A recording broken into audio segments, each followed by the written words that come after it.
Hi. Hi. It me. That guy. That one guy. Not that one guy from YouTube, because the name is already taken. But you know that guy you watch sometimes. Yeah, that's me. Hi, it's Neoway. Also known as the person who's gonna try not to spill my freaking coffee all over my desk this time. I'm gonna keep an eye on my coffee machine. I'm making coffee already. Yes, that's how much I need coffee right now. Hi, hello, good morning, good afternoon, or maybe even good evening. Why am I saying hi so many times? It's because I haven't had my coffee yet, I think. Anyway, onto the game screen. Hi. Coffee is being made. Also, I've noticed as of late that just using the game's BGM for a starting soon BGM might not be a bad idea after all.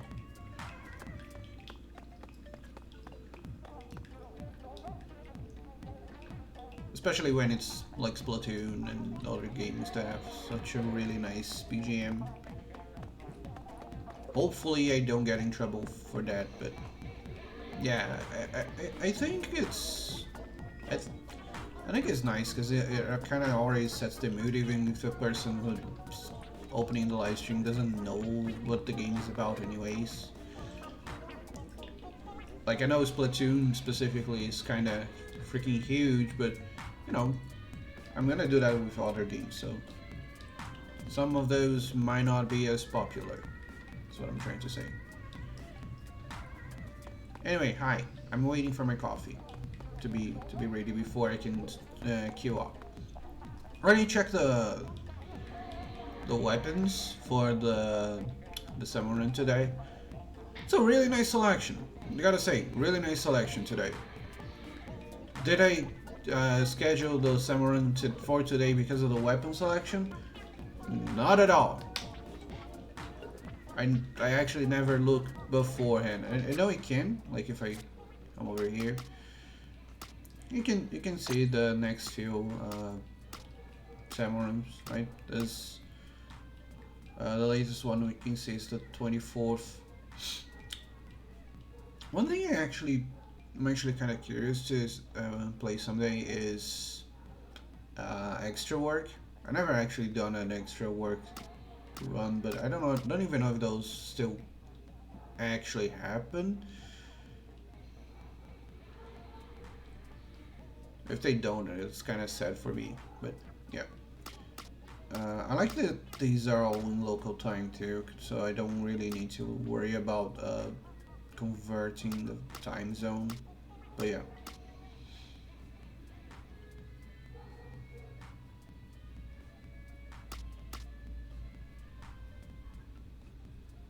Hi, my coffee is ready, so I can stop saying hi all the time. Hi, Madden, how you doing? I'm just waiting for my coffee to stop dripping. But since I already turned off the machine, we can queue up already.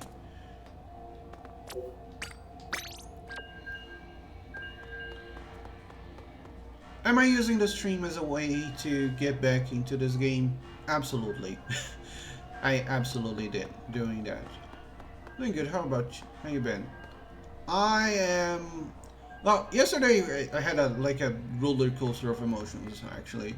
Uh, so I watched Aura's stream all the way to the end, which yeah, that was something. I actually played Stanley Parable all the way to the end. Well, all the way to the end is easy because it only takes like a few minutes to go to any ends. But like, I played a lot of Stanley Parable, but I only played like the original Stanley Parable, not the Ultra Deluxe. So a lot of the stuff that Aura was doing was actually news to me. The button I knew was safe. Like, I did know about the button. I had seen coincidentally someone playing Stanley Parable Ultra Deluxe before at that specific time, And I knew the button was completely harmless. She was really worried that it was gonna say something a little uncomfortable, but no. The button that says the player's name, I knew it was just gonna say Jim. Well, I didn't know it was gonna say Jim specifically because I forgot the name, but I knew it wasn't anything serious. But yeah. Oh no. I'm gonna connect my controller as soon as I'm finished with this match. I can't forget to do that. Anyway, so a lot of the stuff that Aura was doing, I absolutely did not know about because I never played or watched Ultra Deluxe. And I actually avoided Ultra Deluxe for the longest time because I wanted to play it myself. And I was like, you know what? It's been too long. I haven't gotten really the time or the money to buy this game. I might as well watch it. And then, like, after auto stream, I went to meet some friends because one of my friends was having their birthday party. So we met up. We talked for a little bit. It wasn't like anything too fancy or anything like that. Is the volume okay, by the way? Because I feel like the game might be a little too loud. At least it's a little too loud in my ears. Let me lower it on my ear.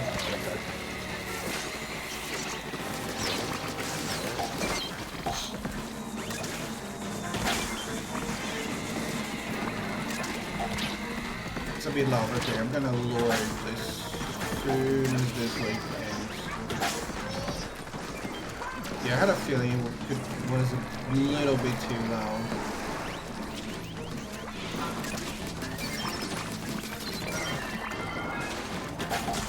Oh my god, we're so far behind. Come on. There we go. Okay, I'm gonna lower the game now.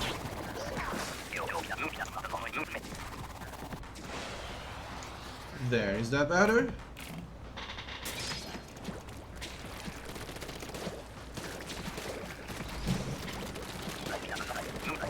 Hi. So like I was watching Aura all the way to the end, then I went to meet some friends. We met at the park, we had a little bit of a chatty time. Ate some stuff. Gets better, thank you. And then I went back home. So that was the nice part of the day. And then it almost got ruined because I got home and I found out that Kingdom Hearts was gonna be ported to Steam. And like, up until recently I really didn't mind having a game on Steam versus having a game on Epic. I have a lot of games that I got for free on Epic. But with Kingdom Hearts specifically, like it's a game that I really need to play on controller. And then Steam does not have, not Steam, Epic does not have proper controller support. And then I was like, really? I was really disappointed by that. So like, and I bought it on Epic because it was on sale, right?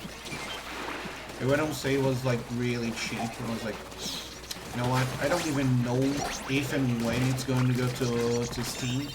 I might as well just grab it now. Lo and behold, not even 4 days later, it's on Steam. And they don't. I tried looking everywhere. You know how I managed to get the controller to work? Because I did manage to play a little bit of Kingdom Hearts with the controller, but you know what I had to do to actually get to playing Kingdom Hearts with the controller? I had to add Epic as a Steam game. I had to add the whole freaking Epic Store as a Steam game for Epic to finally detect my controller.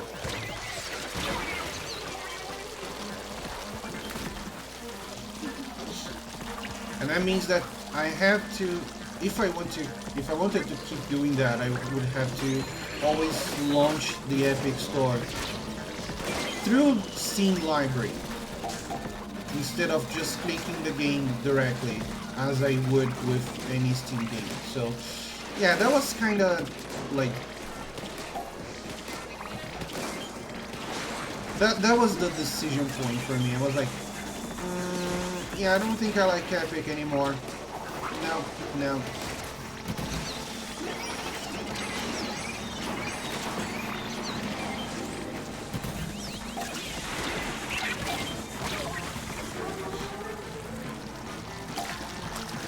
Says you're buying it again? Yeah, about that. I actually refunded the game.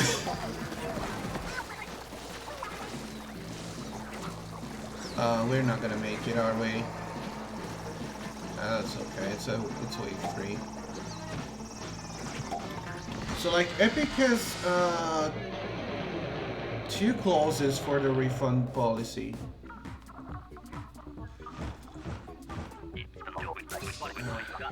Yeah, they really don't. They really don't have as many quality of life features, which I'll say for the most part I really don't mind. Like, yeah, it sucks that some games don't have cloud save support. But if it's something short like Texorcist, which I played on the channel before, like I played that game before, and when I downloaded it again on this PC, I noticed the previous save was gone. That's fine, because that's a much shorter game, right? So having your save go from PC to PC is not that big of a deal.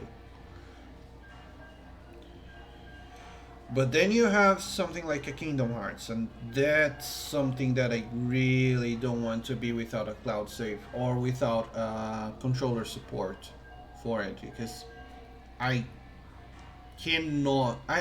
I'm someone who really doesn't like playing stuff on keyboard and mouse, like just on principle. I think keyboard and mouse is a lot of wasted space and a lot of wasted buttons. Controller always just felt just right to me, right? And that's one of the reasons why I prefer console over PC. But then PC folks are like, oh, you can just plug your controller and play like that. But like, then Epic Games happens and the controller doesn't freaking work without a workaround, right? And I know PC players also don't like Epic, but that's not the only time the controller doesn't work. Oh, where? There. You know, it's like PC players are really annoying when they start just flaunting about their platform. Come on. Sorry, I didn't mean for this to become an anti-PC rant. Play wherever, do as you will, but I just don't like PC as a gaming platform. I'd rather have as little hassle as possible.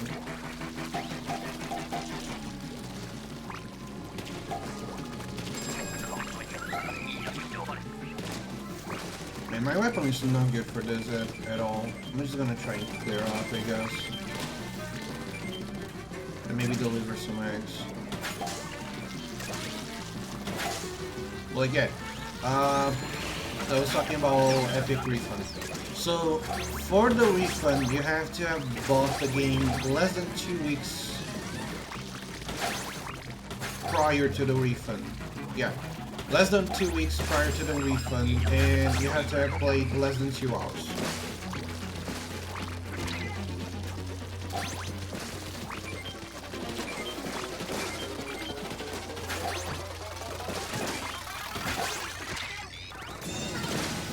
Nah, it's alright, I'm a PC gamer and I also find the PC crowd to be annoying at times. Yeah, but like I also recognize that the console players can be really fucking annoying at times.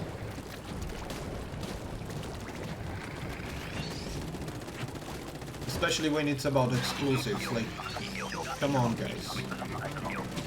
We know your box can play this game. Guess what?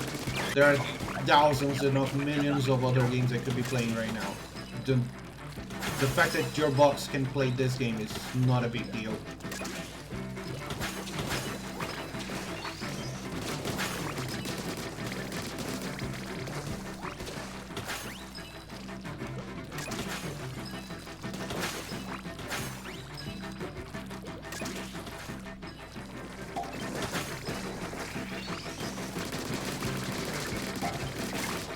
I even lost my train of thought there for a second. Let's keep throwing this forward. Actually, we'll grab that.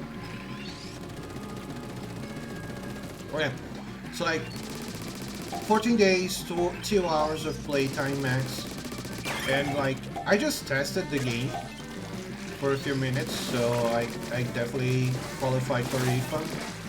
And thankfully, at least the refund process is literally just click 2 buttons and they'll give you the money back. No questions asked. So yeah, I have the money back. And I'll be waiting for when Kingdom Hearts releases on Steam. Yeah, refund policy is very reasonable. From what I gather, actually there are 2 types of refunds on Epic. There's the self-reimbursement and there's just reimbursement. And then there's games that you cannot reimburse. Self-reimbursement was the case for Kingdom Hearts, so which is the 2 clicks I mentioned. You just click 2 buttons and you don't even need to talk to anyone, you don't need to send any messages. The game is just out of your library, you get your money back, that's it. I imagine with the one that doesn't say self-reimbursement, do you need to like justify why you're reimbursing it?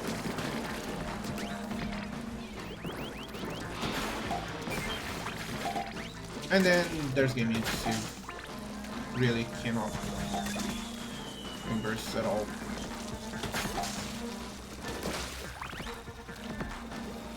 I don't know which games would like fall into that category, but I guess they need to cover all bases. Where are the... oh, sorry. I'm feeling tempted to special down that freaking... oh, there's 2 like on. I'm definitely using it.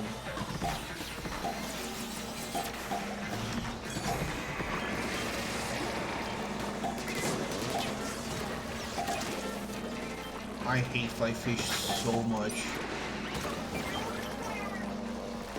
At least once per salmon run, I need to like reaffirm my hatred for fly fish, because holy crap, what an annoying enemy.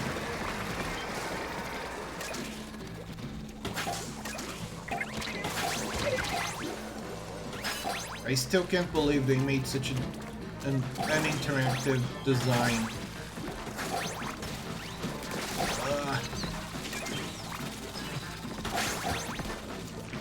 Yeah, Summer Run is really enjoyable to play, that's for sure.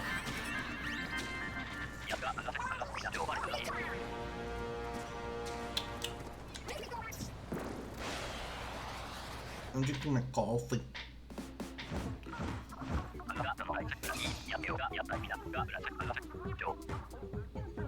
I actually forgot when is the release date for Kingdom Hearts on Steam. Let me check again on Twitter. And yes, I'm gonna keep calling it Twitter. Screw you, Elon Musk.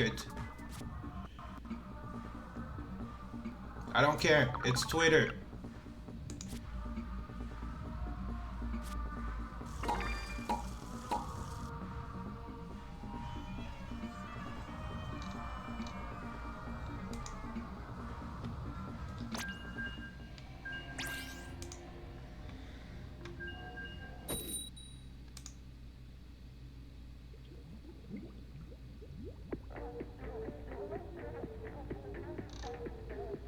Okay, so it's June 13th.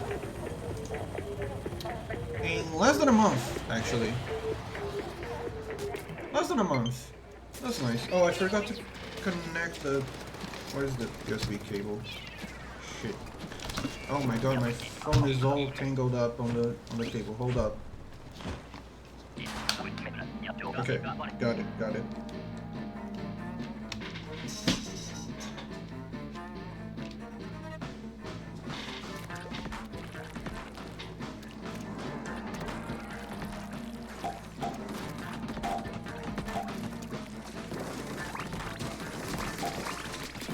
Oh yeah, X just feels really, really weird to say.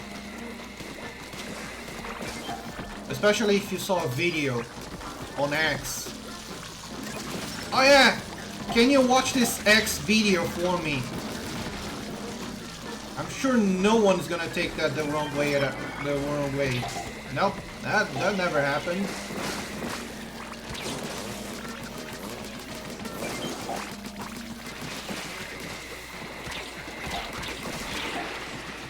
Ow. Okay, let me adjust my phone because I made a mess here.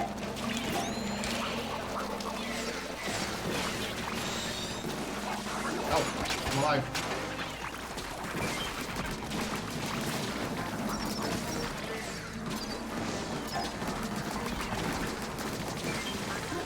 Go.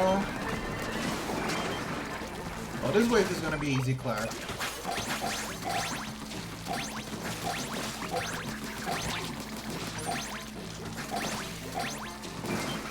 I'm actually surprised this wave is going so smoothly.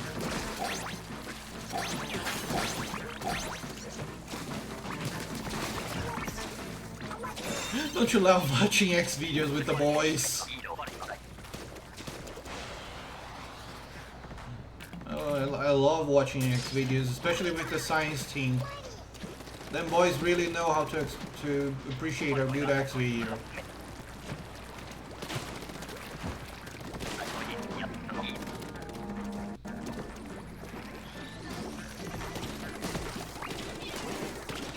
Okay, I feel like I maybe need to give context to the... You know what? I'm not gonna give context to the joke. I'm gonna leave that as if you know, you know.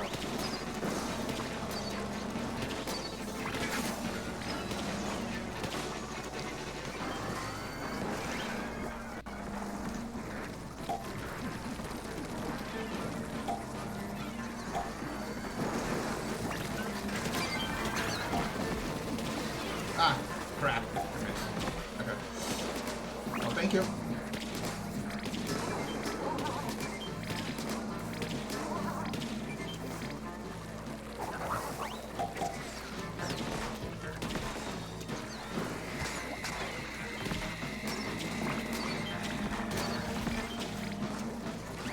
Yo, I got some really nice reach from here. No! Oh my god, that was so frustrating.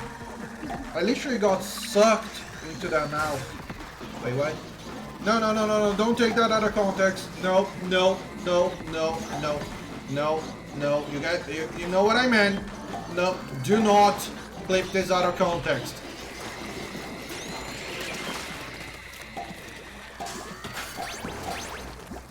Don't you dare.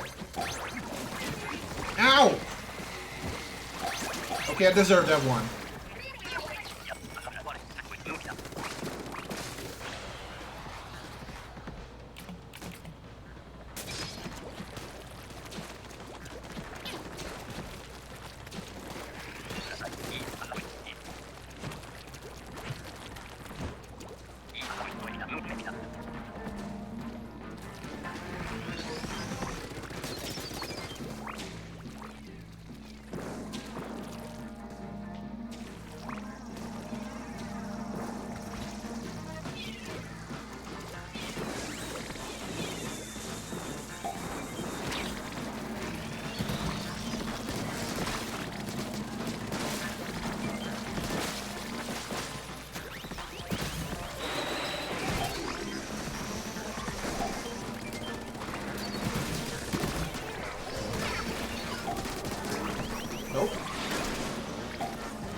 sorry, I'm kind of concentrating here because this way it's kind of ridiculously crowded, and I need to send a whole lot of eggs at once.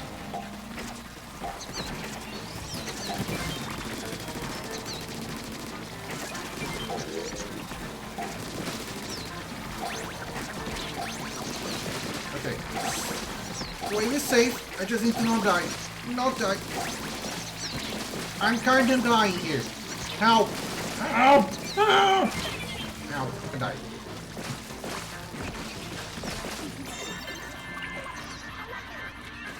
Also, we'll soon be able to try iSummon Fire Thanks again for your recommendations. You're very much welcome, and I hope you love that game. And actually, speaking of summoning files, I actually mentioned this to a friend of mine who is also a huge fan of Ichikoshi's works. Apparently, right, it's nothing confirmed yet, but apparently the creator of the game, which is Kotaro Uchikoshi, it has been hinting towards a third game in the series being in the works. The problem is, it's Kotaro Uchikoshi, so he's never gonna say anything straight up. That man works in riddles, right? But I think I can find the post that's supposed to be the hint. Hold on.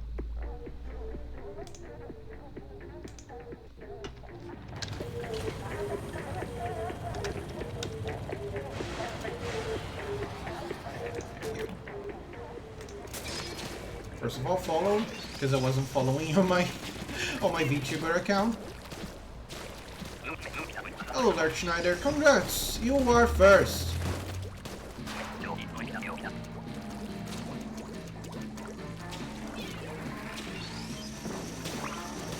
That doesn't mean anything. You just click the first. Hello, motherfucker.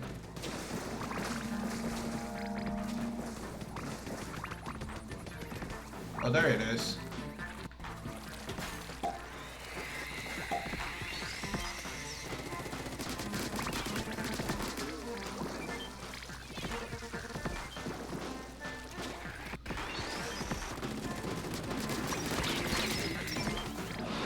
I'm gonna link one of his, as soon as I'm able, I'm gonna link one of Uchikoshi's tweets, which may not make much sense if you've never played Summoning File games.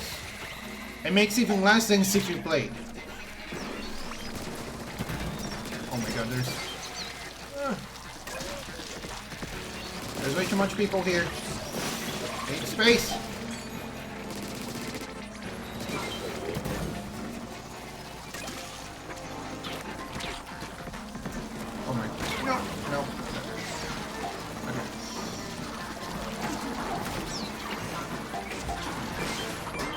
This is the one.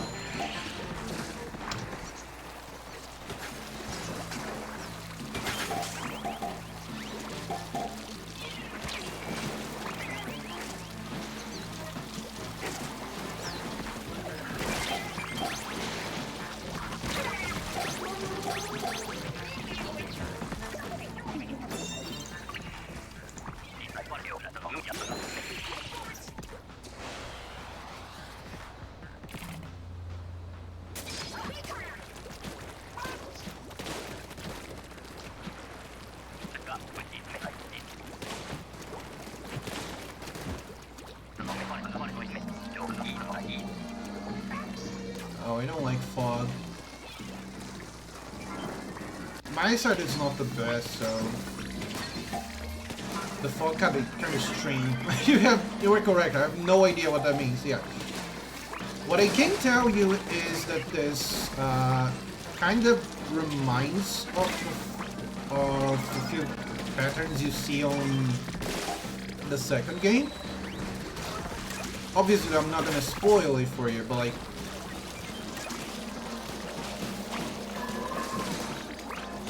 those scenes left a few questions during the second game. And that's why people were speculating this might be a third game in the works. People, I mean, including myself, because I need more summoning files, man.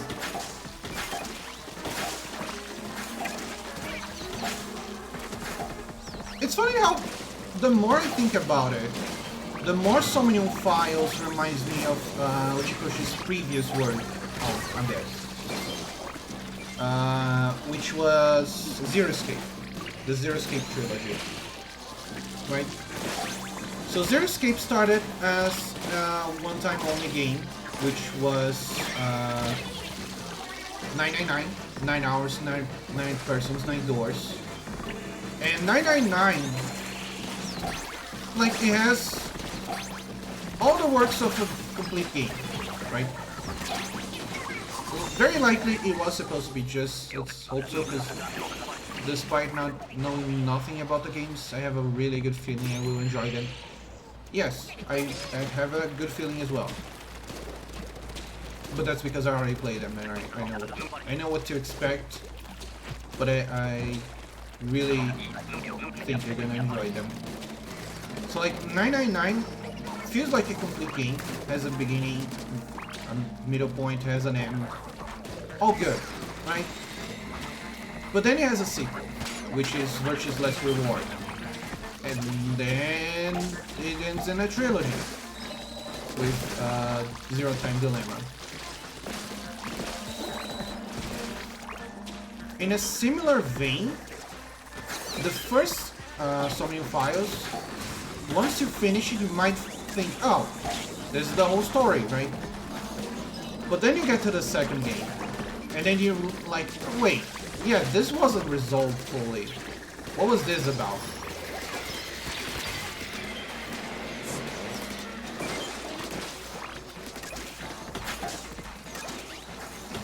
So, it becoming a full-on trilogy seems like a natural conclusion for a Uchikoshi game. It's a punchline, because that's just the one done game, and that's it. Actually, punchline it's a funny example, funny case in Uchikoshi's lifetime. Because like, punchline has an anime.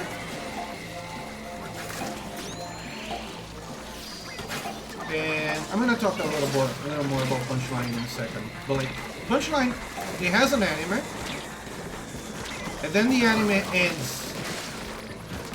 Then you're like, wait, that's it? This can't be the whole story. And it really isn't. The anime is just a way to get you hooked on the story and to get you to play the novel. The anime just tries to get you hooked and get you to play the novel. So basically, Punchline. Right. For starters, Punchline is a pun, but it's a pun that mostly works in Japanese because of how they pronounce stuff. Because the sounds work different in Japanese, right? So, because they don't write the way English writes. Okay, let's go part here. How do you write punchline in English? P-U-N-C-H-L-I-N-E.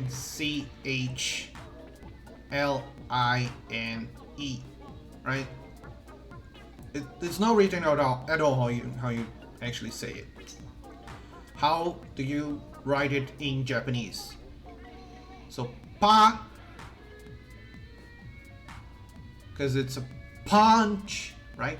Pan, so pa, chi, and then comes line, which is ra, in. Doesn't sound like I'm saying something else. It sounds like I'm saying something else, right? Let me say that again. Pa chi ra in. Panchirain. And the thing is, that's very intentional. Because that's the whole pun of the title. It's not just a punchline, as in the end of a joke.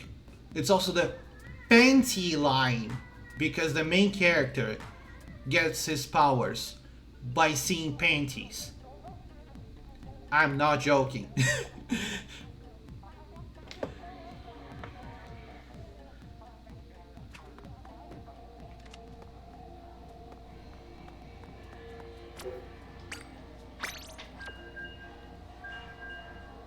The main pun is panty line.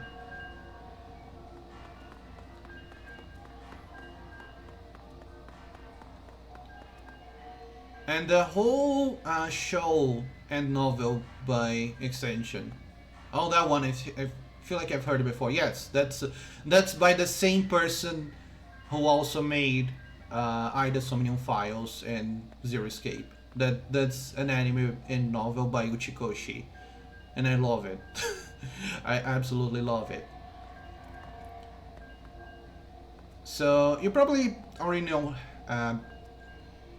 at least on the surface, how it goes, but just to give it like a little bit more context, the show will it's kind of like of a superhero Super Sentai parody, and it also, from what I gathered, also talks a lot about gender identity, right?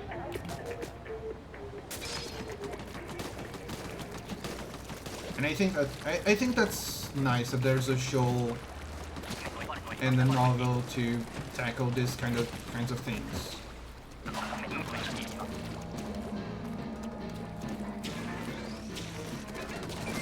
I say from what I gather because I watched the anime, but I haven't played the novel yet, so I don't actually know how the true ending goes. But yes, I still gotta play that one.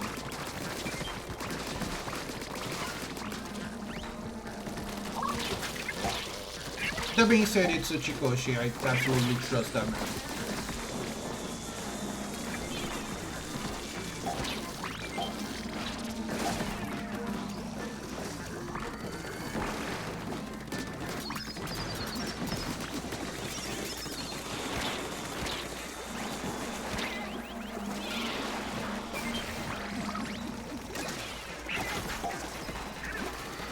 And it's not even like a recent game. I think the novel is from like 6 years ago? 7 years ago? When did it come out? Let me check.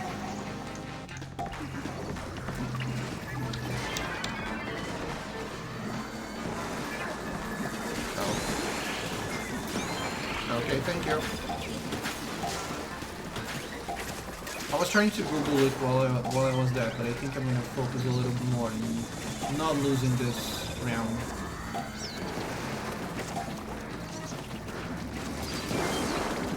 Five years ago. Yeah, five years ago is not that long ago. From 2019 then.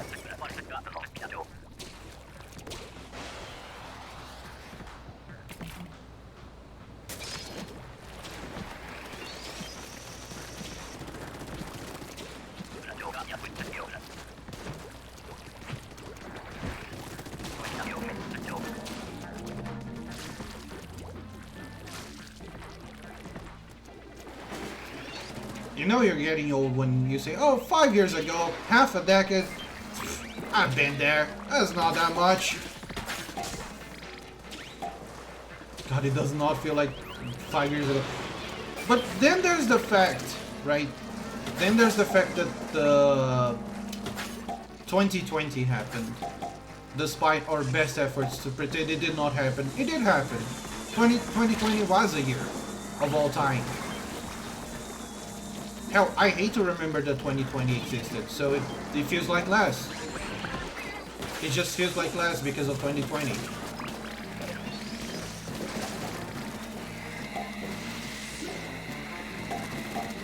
I'm having to make... right now, I have to make a huge effort to not deny the existence of 2020. Just so I can further cement the fact that 2020 was a thing.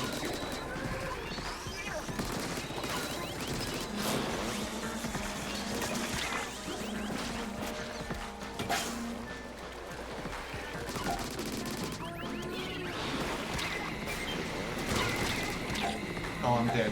I'm so dead.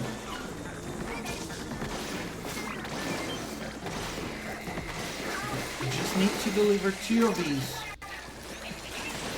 I cannot deliver. What? Oh gosh. Okay.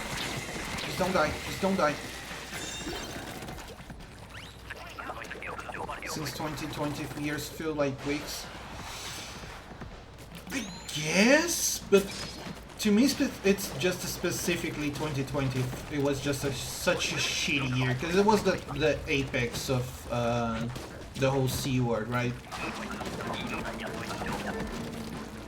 C word was at its worst during 2020, and it's not even like fully gone.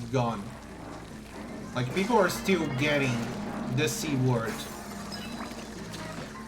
It's just that most people are already vaccinated beyond being at an actual risk. But it's still around, it still exists. It's just not a pandemic anymore.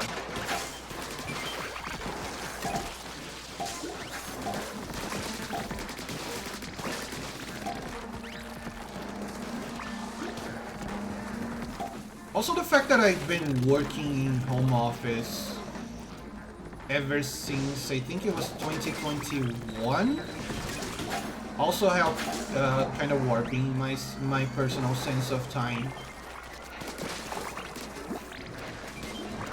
And I'll be honest, I really don't want to go back to an office work. Maybe that sounds a little bit selfish, you know. But ever since I discovered that I could achieve the same result as going to an office, except without the hours, like 3 to 4 hours of commuting every day, I don't know, I just kind of don't feel like going to an office anymore. I just don't want to.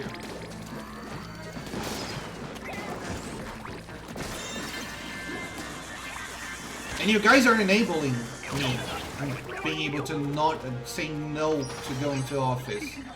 You guys are enablers on this. Alright? Don't think you're safe. You guys are enabling me to say no to office work, and I'm just gonna stay home and, you know, talk to silly people about silly stuff. And that's gonna be my life.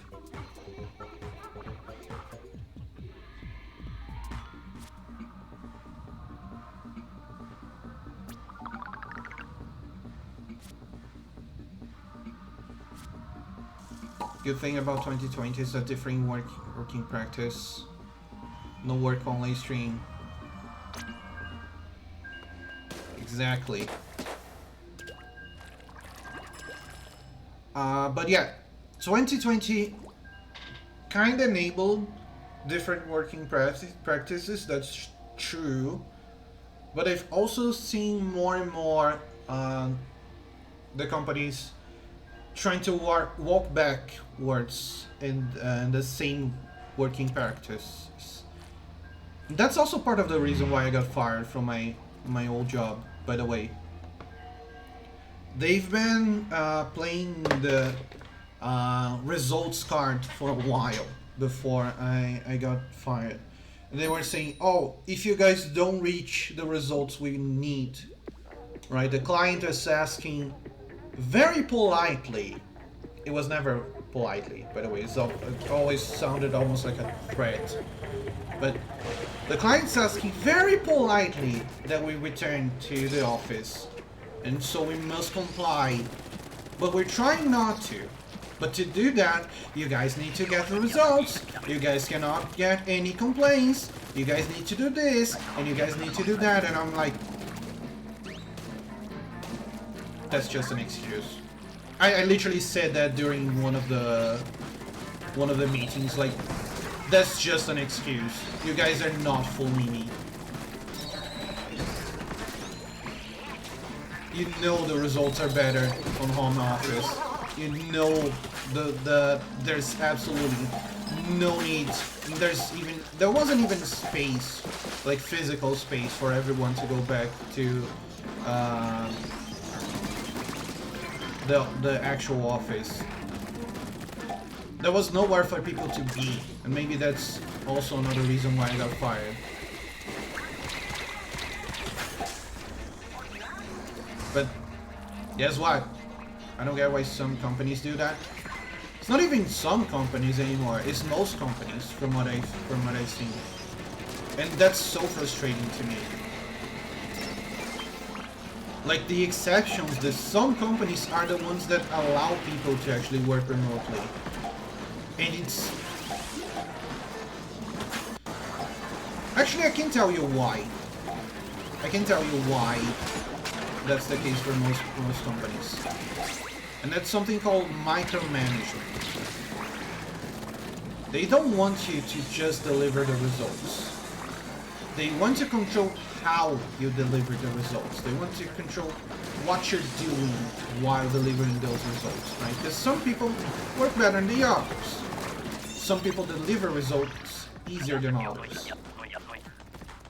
And they might enjoy the extra time they have. God forbid you enjoy your time. God forbid you have fun while working. That's not allowed. That's not allowed. Right? I've seen an article written unironically calling out people who like play a video game or read something while working, saying that they are absent from work mentally. And I read that shit and I'm like, really? The results are there, the numbers are there. Why are you complaining?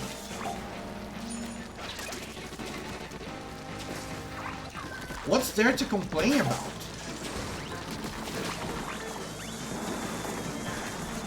Like, if the working conditions are so much better on home office that people can deliver the same results and still find time to relax, isn't that a positive?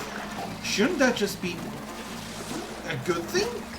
No, it's not a good thing for them. They want more results.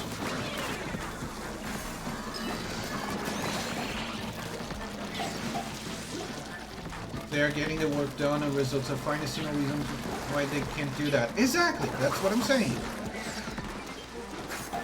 But like, that's not what managers and directors and everyone else see. They see lazy people, apparently.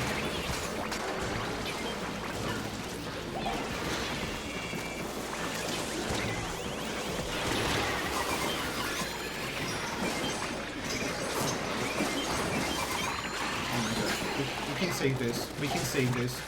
We cannot save this. We cannot save this. Oh my god, I saved it! Holy shit, I saved it!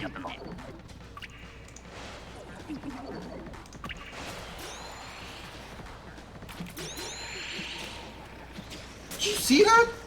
That was literally last second.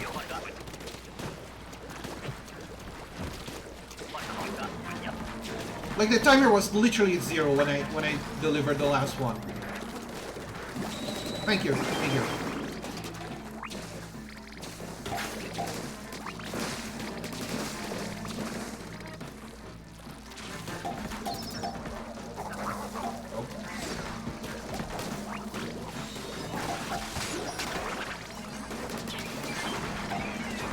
Ball throwing expert, yeah.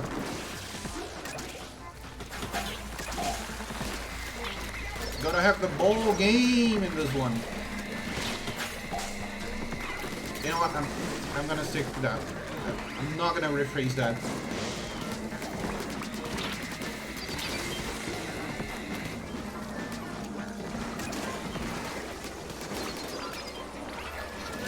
Oh my god! Speaking of ball, now I am ball. The crab cannon design actually almost reminds me of a Bakugan, if you know what a Bakugan is. If you don't know, that's fine. Bakugan was kind of like a fever dream almost like a fever dream from the 2000s, so don't bother. Don't bother looking it up if you don't know.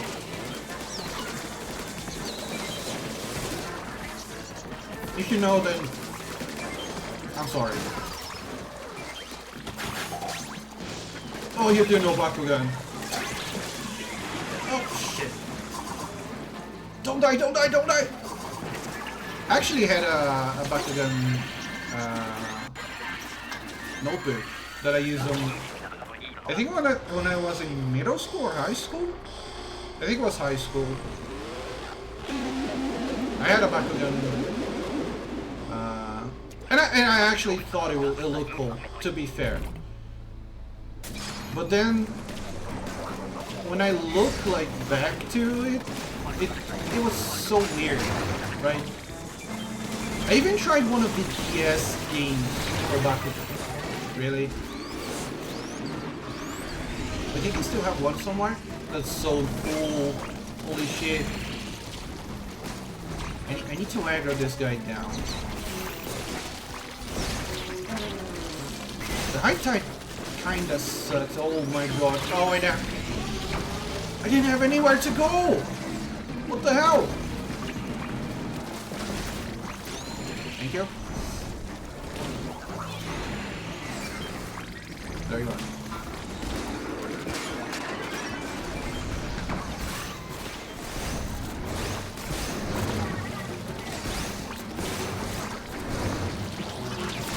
Oh no! My flipper flopper!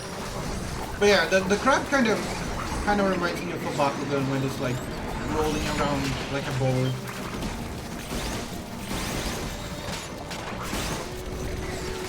What was I gonna say? Oh yeah, the video game. The DS video game for Bakugan. It was so weird. Because like you had the stats for the Bakugan, right? And then you're like, oh okay, sure. I play my cards and I have my effects. I throw the balls and then the battle happens, right? And we compare numbers. Bigger number wins, right? Wrong! You still have to rub the screen. You had to freaking rub the screen to be able to win if your number was smaller. And I was like, what's the point of the numbers if you're gonna just rub the screen and whoever rubs the screen more just wins? What's the point of the numbers? Can I find that game on the internet? Let me see. I think I can find it. Hold on. It was a DS game. Bakugan. Yes.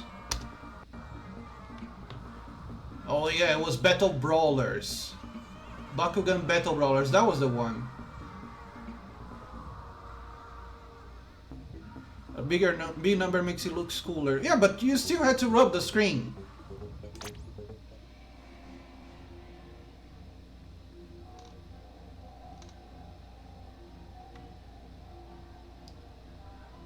And like there's a huge number of these games, the DS screen destroyers, as I call them, where the gameplay just comes down to rub the screen as fast as you can, or rub the screen in a circular motion non-stop. That's also did that in Elite Beat Agents as by extension. Oh my god, I'm literally overcome by a wave of nostalgia. Holy shit.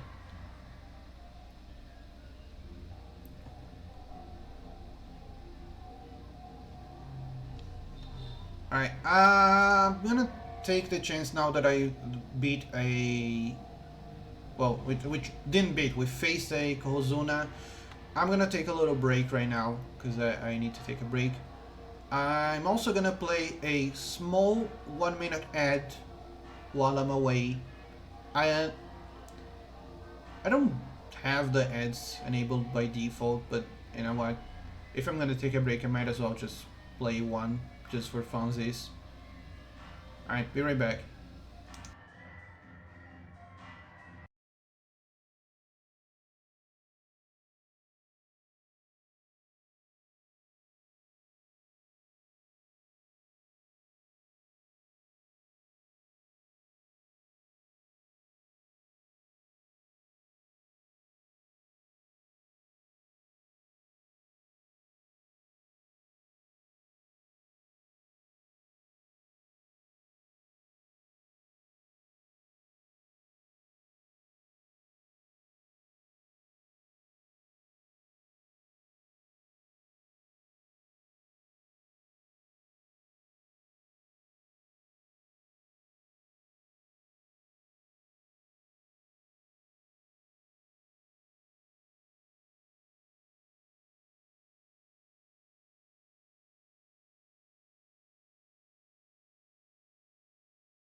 Alright, we're back. I still haven't finished my coffee, by the way. But my coffee is already cold.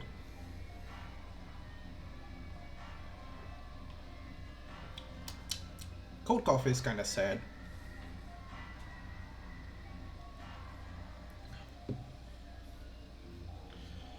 Now I finished my coffee.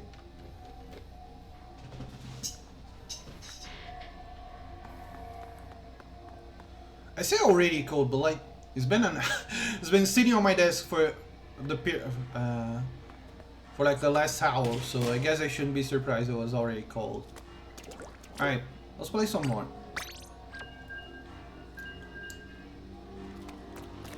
Yeah, but the colder the coffee goes, the more and more I can taste the bitter on it.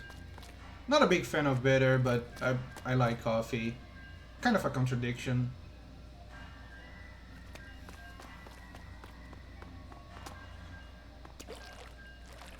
Or is it an oxymoron? I don't know. Things the bitterness is great. I don't think so. Because like I said, I'm really not a fan of bitter tastes in general. But coffee is just is different, I guess. It's the funny chemicals in the brain that make me like coffee.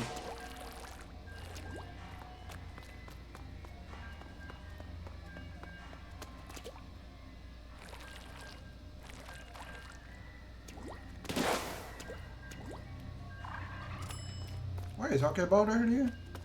I think I'm... What type are you drinking? It's just pre-ground. Pre-ground black coffee.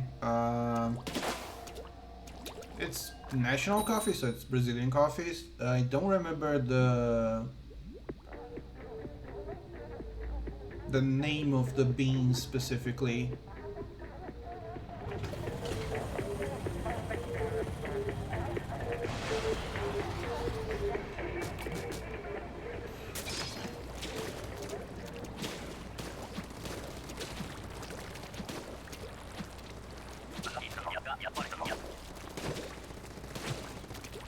Pick up a bag from Tesco. That's basically what I did as well.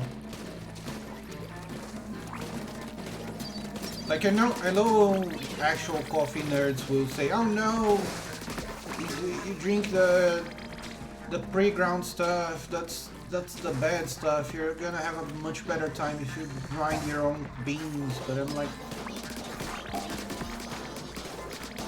yeah, maybe. Also, do I really want to go that far?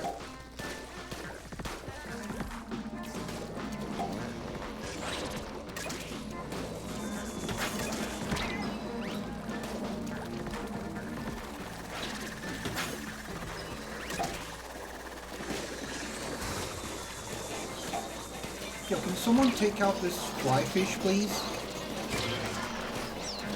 Fly flesh? Did I say fly flesh? I meant fly fish.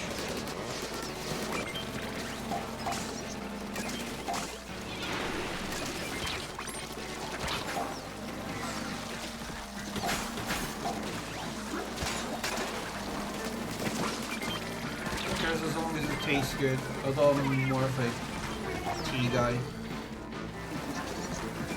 I don't usually drink tea, but I like iced tea.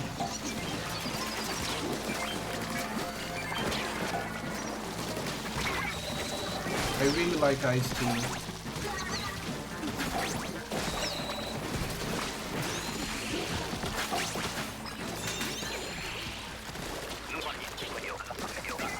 Actually, for the longest time, iced coffee sounded like a really strange idea to me.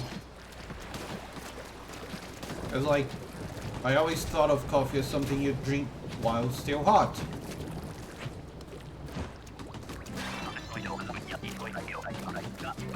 Never had iced tea. Around here is something that you can find easily in any convenience store. You can find a bottle iced tea, which is decent.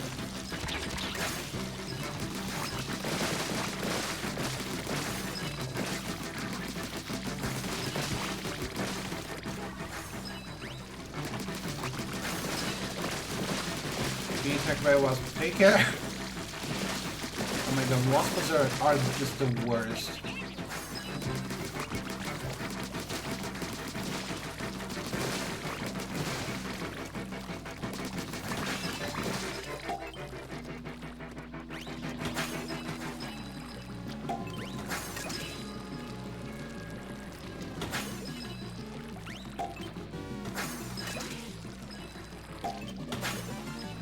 Oh, your aim sucks.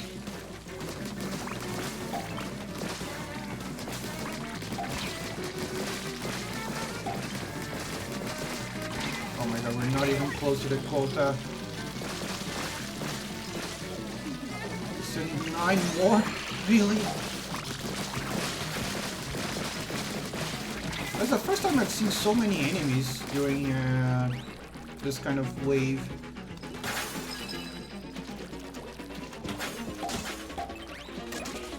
Oh yeah, I forgot it's double the score. So it wasn't 9, it was just 5? Yeah, 5. Okay, it's the third one today. Maybe I have a nest nearby? Might be worth checking around your house and even your neighbor's house. Because if there's a nest, then it could become nasty. Like, bloody heat made him so active. But still, like, check if there's a nest nearby. Because you might need to remove it.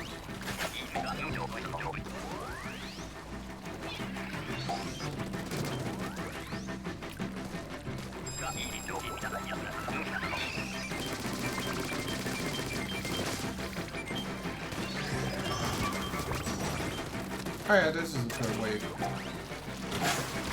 I was like, why are you using the special just for live in the countryside? Oh. So it's almost certain there is a wasp nest, but finding it is gonna be the issue.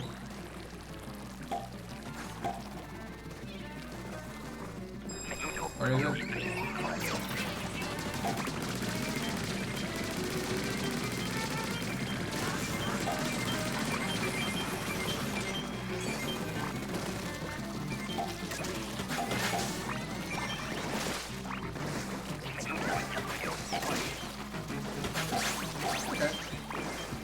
That was easy. Roughly. Actually, the second wave was kind of problematic, but just this third wave was easy. Let's go. Look at this and tell me it doesn't look like a Bakugan. It literally looks like a Bakugan.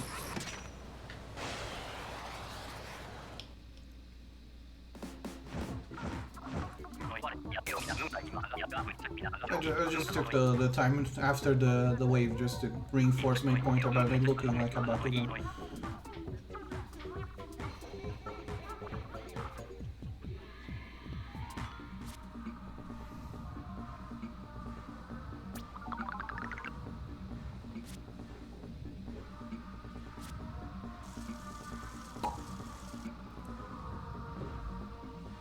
Droideka. Why do I feel like I heard that name before? Let me look it up.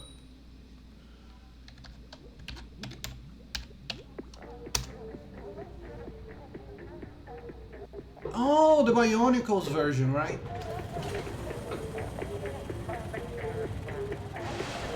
Wait, is that a Bionicles? It looks like a Bionicles. Oh no, it's from Star Wars. I looked at the thing and I thought, wait, is that a Bionicle? No, it's just a robot from Star Wars. Goes to show how much I know about Star Wars. I don't know about Star Wars. Actually, I don't know if I mentioned this during the stream playing Cold Tar, but the only real Star Wars game that I played right before Knights of the Old Republic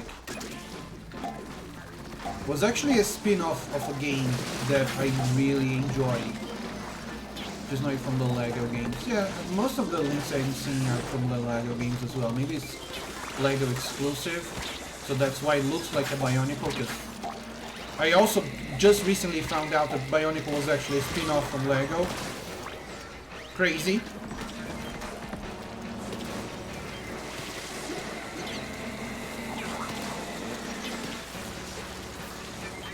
I wonder why they abandoned Bionicles, because like people have such fond memories for Bionicles, and they just don't do anything with it anymore.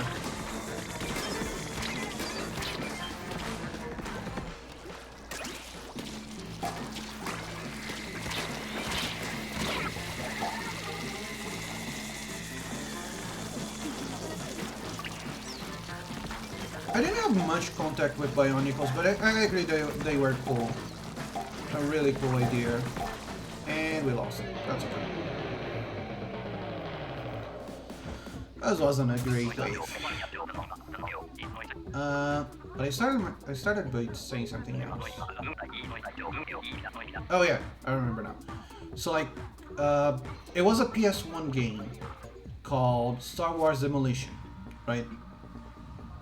And Star Wars Demolition is a spin-off from a game called Vigilante 8.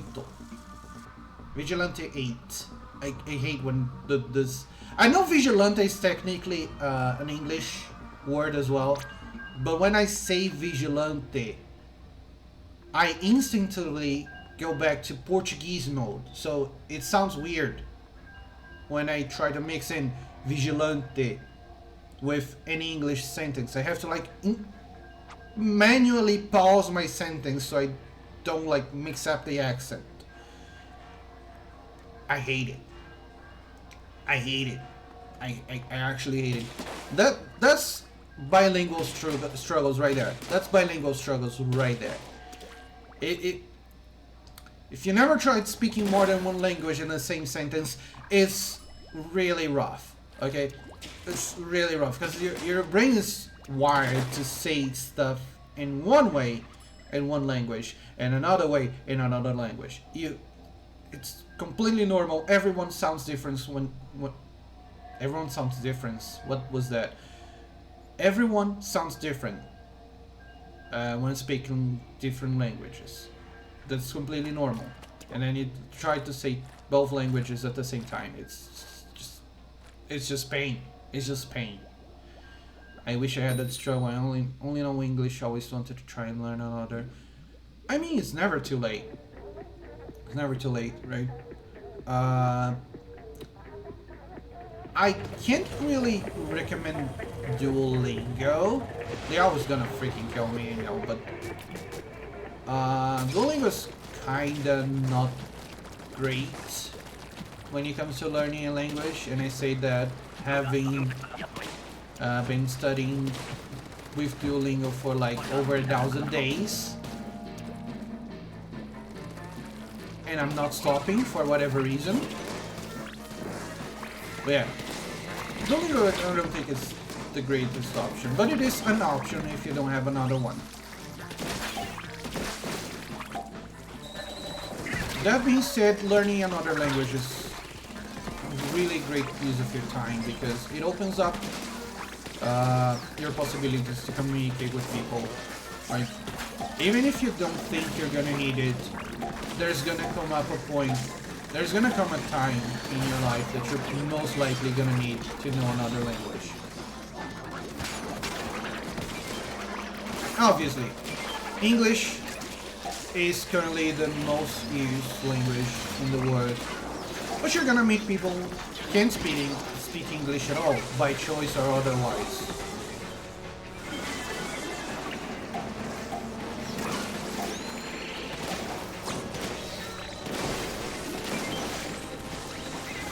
Oh, and not to mention, learning another language also opens you up to consuming a lot of content that you wouldn't be able to consume otherwise, right?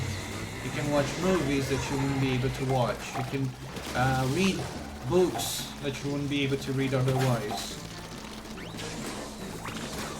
Or even if you could read in English, maybe you'll absorb stuff that you wouldn't be able to absorb in English because it got lost in translation.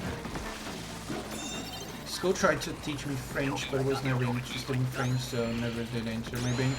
That's fine. Not everyone, not every... What was I gonna say?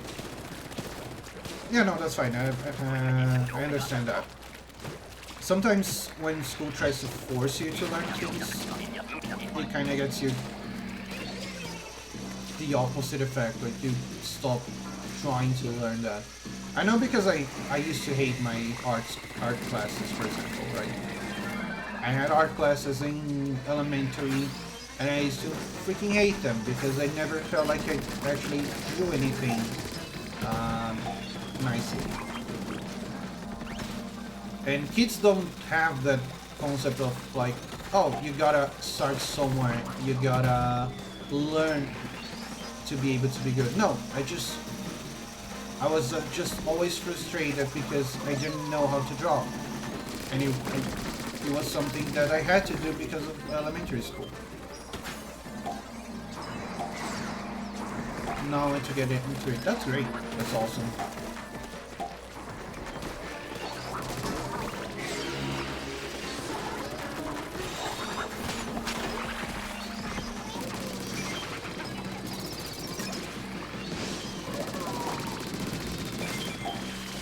For delivering those eggs to me. I'll take care of them. Don't worry. Let me just... Oh, okay. No, you leave those here. Thank you. Oh my god, I'm dying. I'm dying.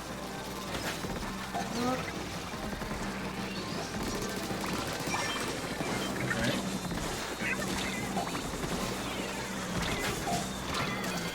Oh yeah, this way this time. I did pick up a few things from art class, so that at least is good. Yeah. Like I have one teacher I colored from back in the day in elementary school that I still look at it and I'm like, okay, that's a decent work for like a 3-year-old boy.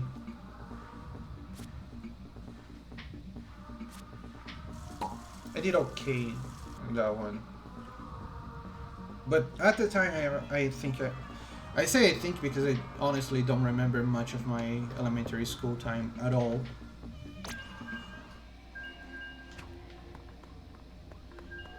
But I don't remember enjoying art classes, that's for sure.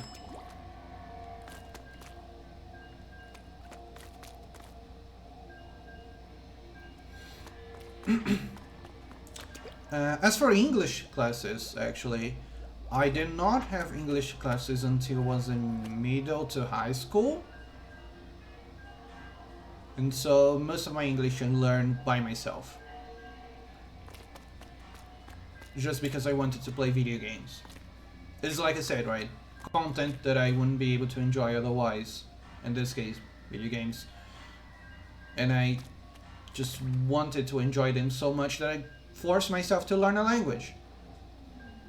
And here I am, now, just speaking to you in this language that I wouldn't know otherwise. I think that's amazing. It's something, this is one thing, like, I'm not one to say, oh, I'm so proud of myself. Like, most of the time, I tend to downplay my achievements. Because I do have low self-esteem. Which is an issue. I'm trying to work it out.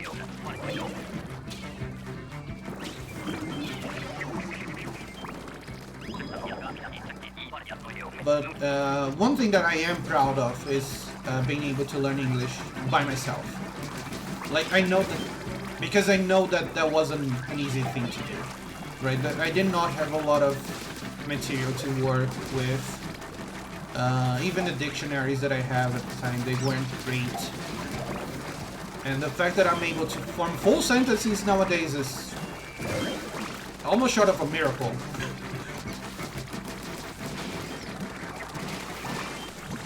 I'm glad I was born in English. English seems like a right pain to learn when you already know one. Yeah. And the fact that I started learning early also was a bit confusing to me, right? Because when you're still learning your mother language and you start learning a second language, you start confusing things. So much so that I actually sometimes struggle to like remember a certain word in one of the languages. Either one, really. Like sometimes I'm like, oh yeah, that thing. How do I say that thing in English? Or I'm talking to someone in Portuguese and I'm like, oh yeah, that happened. Wait, how do I say that in Portuguese? What is that? I forgot. And then I spend like 5 minutes trying to remember the word, and it's such a dumb, easy word, like everyday word. And I feel like a dumbass because I do not know the word. But yes, that is one thing that I am proud of myself, is being able to learn English. It took many years, sure, because it was just something that I did by myself. But those years were not wasted.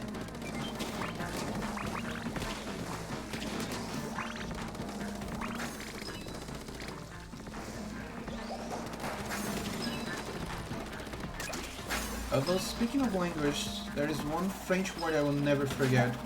Is le piscine. Is it the pool? Because it sounds like pool in Portuguese at least. Or is it fish? I'm actually not sure. Is that a pool or fish? Oh, it is pool actually. Oh, because like in Portuguese, pool is piscina. See, it's almost the same word. You just change the last word from E to A, and that's it.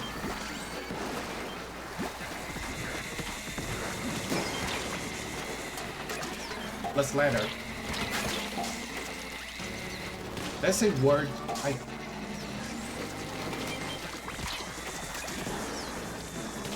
ESL struggles.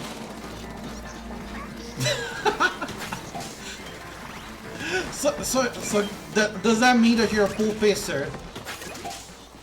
Do you piss with all the people in the pool? Are you one of those persons?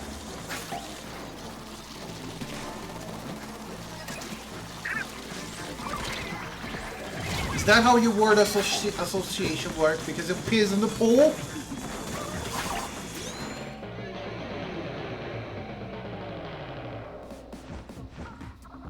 Le pisse in la piscine.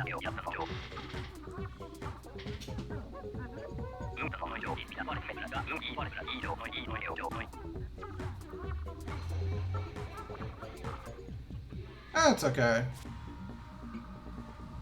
It's not like I have my hands free to minor spelling mistakes here.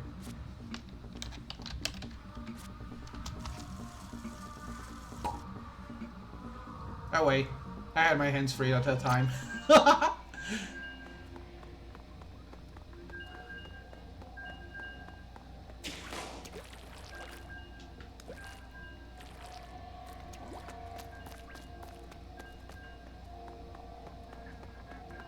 But yeah, that's a very interesting way to associate. It still makes me think that you're a pool pisser, if that's how you're gonna go about it.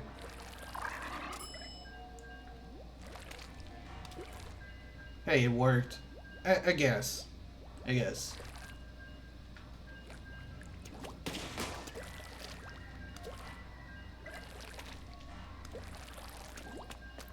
That's we've been streaming for 1.5 hours. I think we're gonna go for like another half an hour.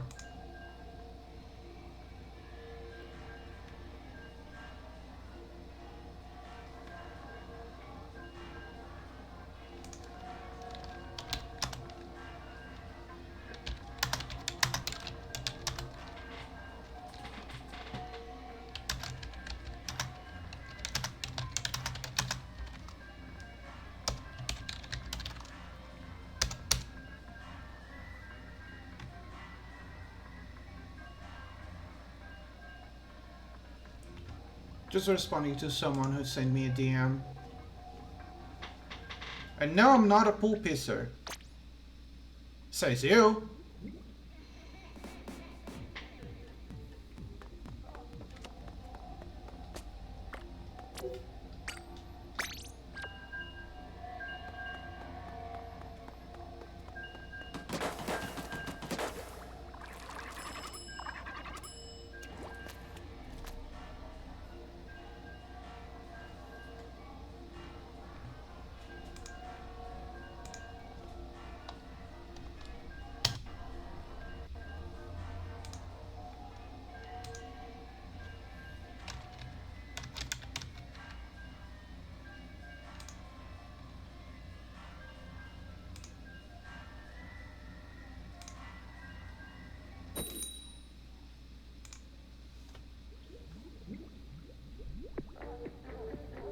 This check looks weird to scroll through now.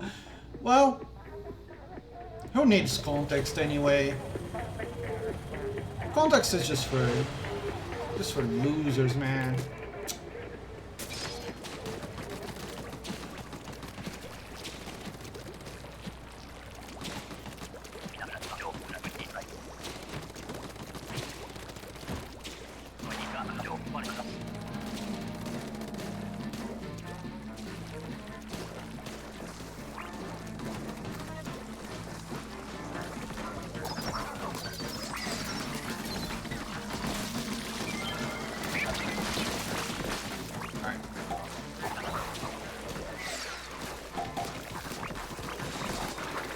I need to learn the bot account after this. Actually, should have done that while I was still out of the queue. I don't know why I didn't.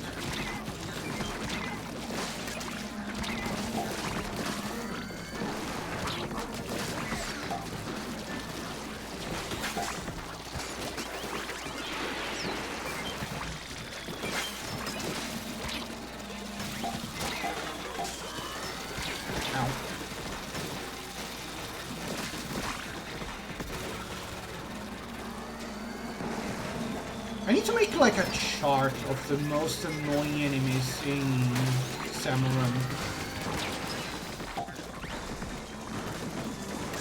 Like a tier list. I wonder if there is a tier list actually of enemies in Samurai. I know which one is undisputably the worst one, that's for sure. But Big Shot is not too far behind.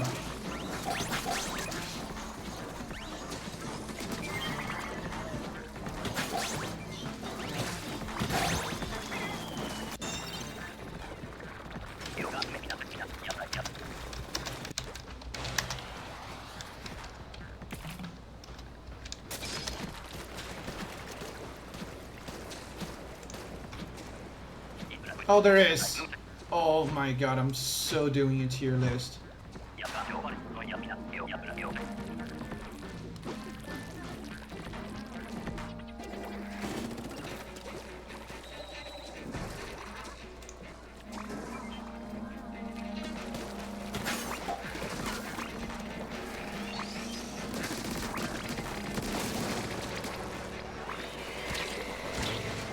You know what?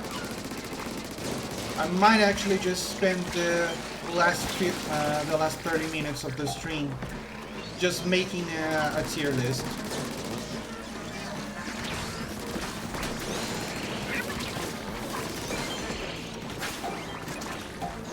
Oh yeah, Flyfish is top priority. I'm not talking about necessarily priority, I'm just talking about how annoying it is. Because, like, some enemies can be low priority and still be annoying. Like Mouse here, for example. Mouse is a really low priority target, but it's so annoying to deal with sometimes. Depending on the weapon you have, you're like completely defenseless against a Mouse. Because you're aiming far from you. You're not really looking down, right? With a sniper. And then suddenly there's a glow around you and jam! You're dead. That's annoying. It's not high priority, but it is annoying.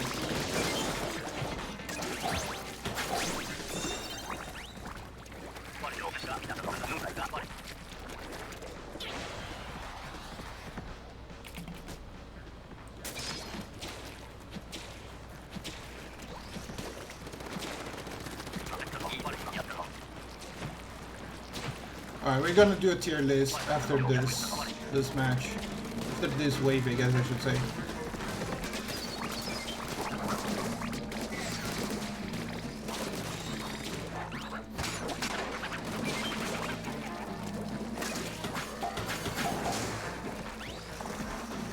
I already have the website open.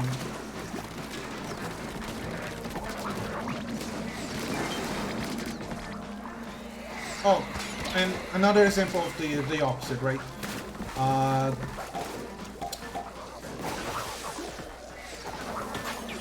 The steelhead enemy, it's a high priority target, don't get me wrong. But I don't think it's really that annoying. The reach on the bomb is so low that you can just easily avoid it most of the time. Only times you can't avoid the bomb is when you're cornered anyway, and then you're like, I guess I'll die.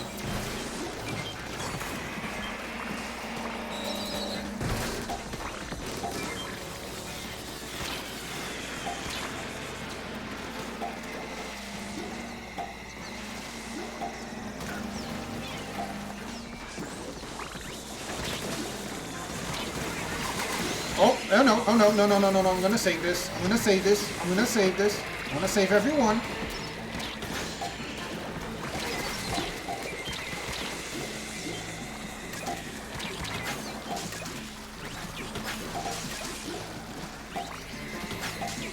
One more.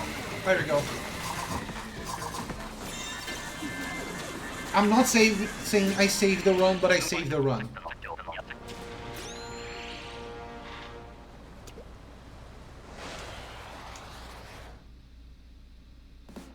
No, I don't add it to the toolbar. I just want to create a separate window. There you go.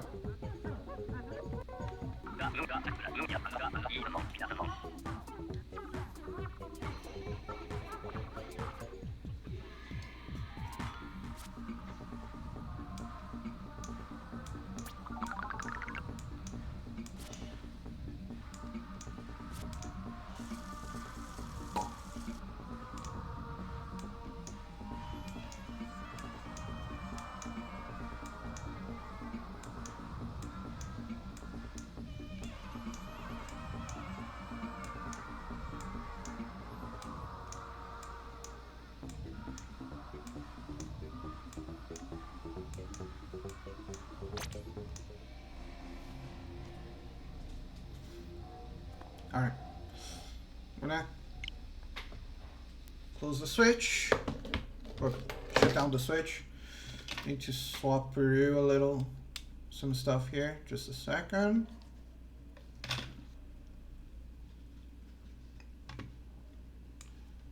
Put the screen over here. There we go.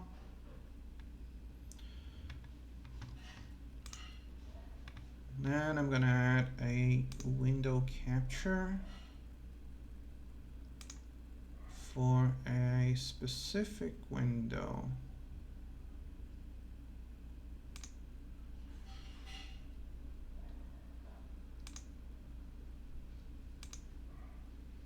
There we go.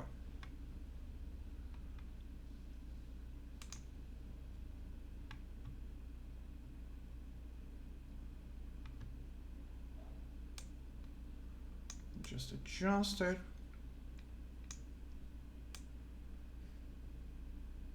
There we go. So I'm using a pre-made tier list as a base. Like I said, we're not gonna judge the salmonids in terms of how strong they are. It's just how annoying they are. Let me put in some background music while we do this.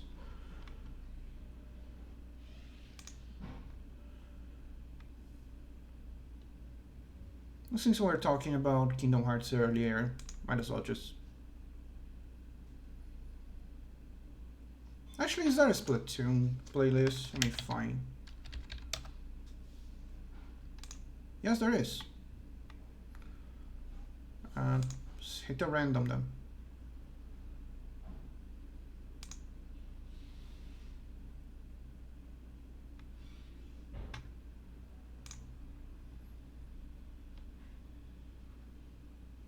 Okay. So this category will be... I hate it. This one can stay as annoying. This one is...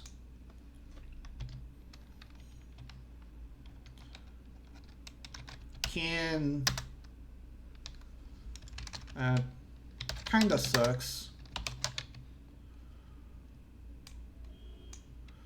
And this one is nuisance.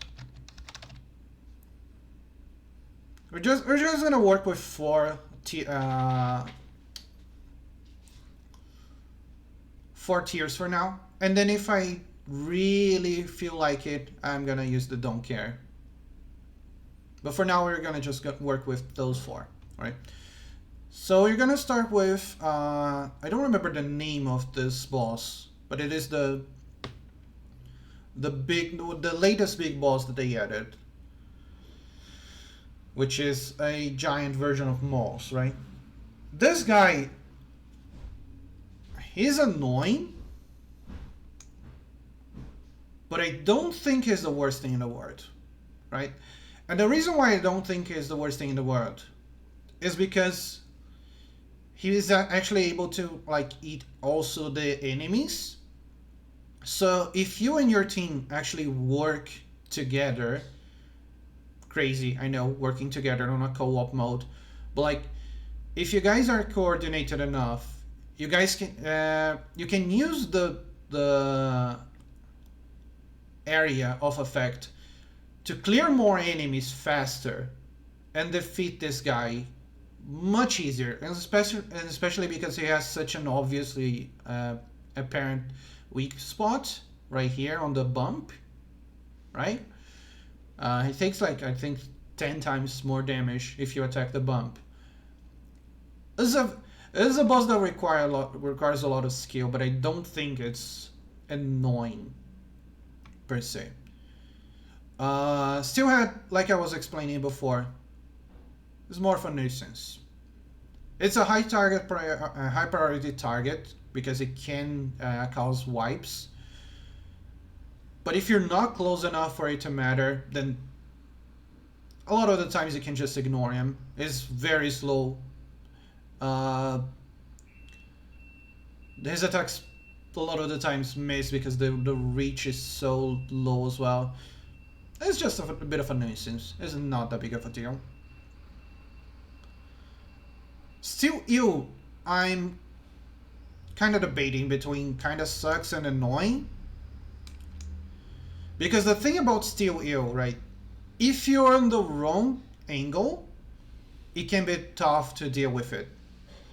And especially if there's two of them together, which can happen sometimes. If they're following each other way too closely, you're like, what am I gonna do? I can't kill either one because the later one is too far. The closest one is being protected by the later one. I guess I'll die, right? So it's between kind of annoying, kind of sucks. I think I'm gearing more towards annoying, right? This little guy, this cute little thing, right? I hate it. Straight into I hate it. Straight into I hate it. Slow weapons literally just die when you get the little guy spawning near you. You just die, and you gotta accept it. No, he is cute. Don't get me wrong. That's why they give you that's the thing, right? They give you the little guy as a pet for the solo mode, just so you can get attached to it. But that's a trap. That's just a trap for you to ignore this little guy and then you die to a hit from it. It's always when you're like clutching for your life. You're just barely surviving. And then one of those appears out of nowhere and they're dead. I hate it. I absolutely hate it. This fella kinda sucks. Not gonna lie, kinda sucks. A lot of weapons have reach naturally to be able to deal with it without even making it fall. So it's not the worst thing in the world. And even the weapons that don't have natural reach, you can like climb somewhere, try to deal with them that way. Or you can climb onto one of them and deal with the other one. There are ways to work around it, right? It sucks that they protect other enemies, but they're also a double-edged sword, right? If an enemy like Steelhead or whatever is going under the shield, you can make the shield fall. You can take away enemies that way. You win some, you lose some. I don't think it's the worst thing in the world. That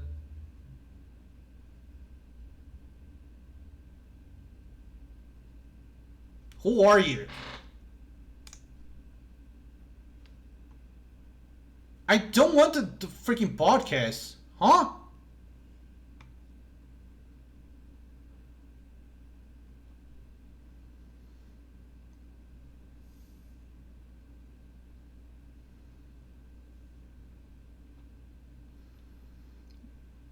Why is there podcast in the middle of a Splatoon OST?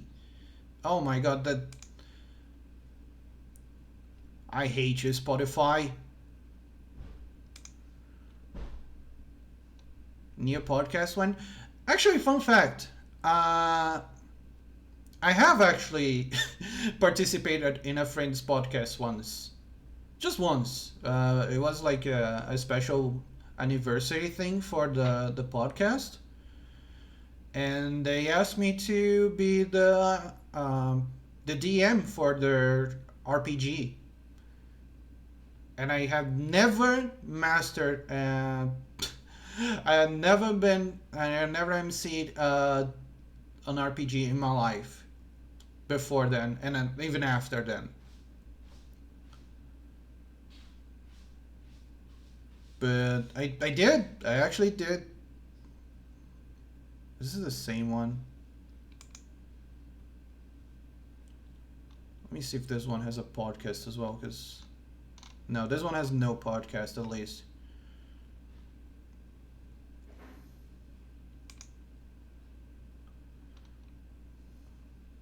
Okay. But yeah, I've been on a podcast before. But it is in Portuguese, so, you know. I could share the link, but you're probably not gonna get much of it.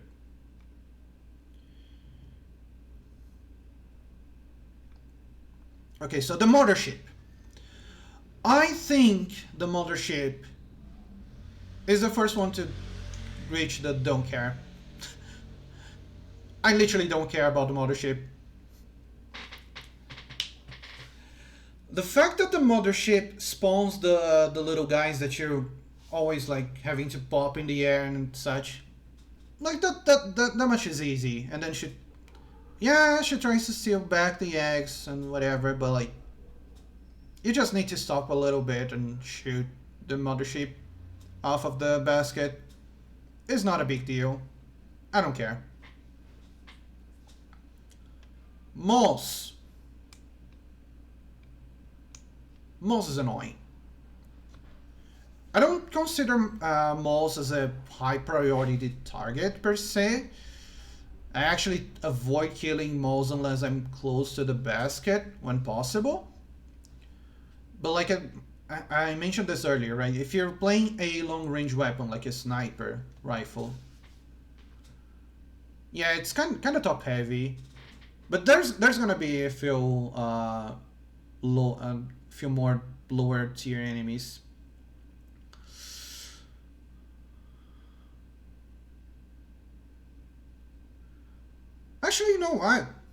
maybe I'm gonna move Moss to kind of sucks instead. Because the more I think about it, most weapons don't really mind facing a Moss. Yeah, it kind of sucks when you get caught by surprise, but yeah, I actually talked myself into lowering the tier for Moss.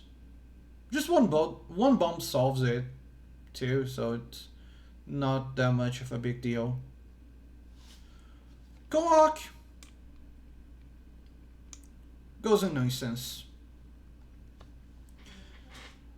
The only thing that Kohawks have going for them is the high HP pool, right? They're slow. Their attack is very short range. They do a little, quite a bit of damage, but you can dodge relatively easily. I guess if you're using like a sniper, but it always goes back to the sniper, huh? Sniper has a really tough time on Samurun.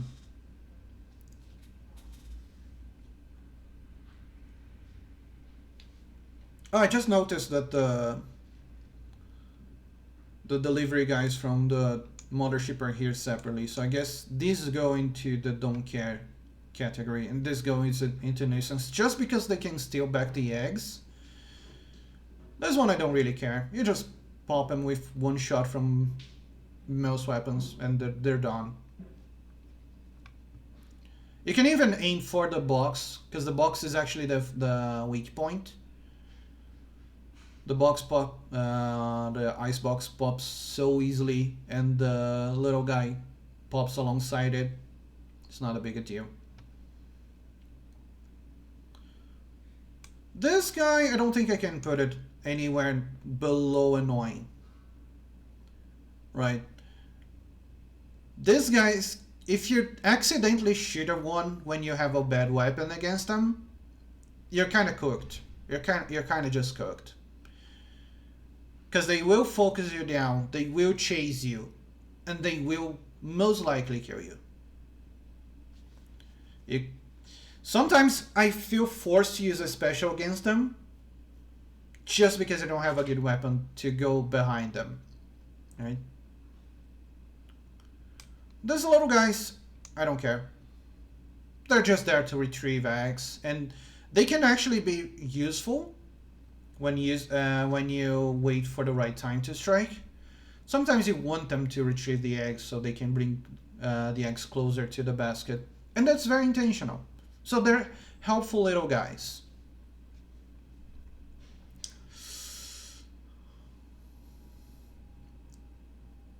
I forgot the name of these ones. I got the retriever.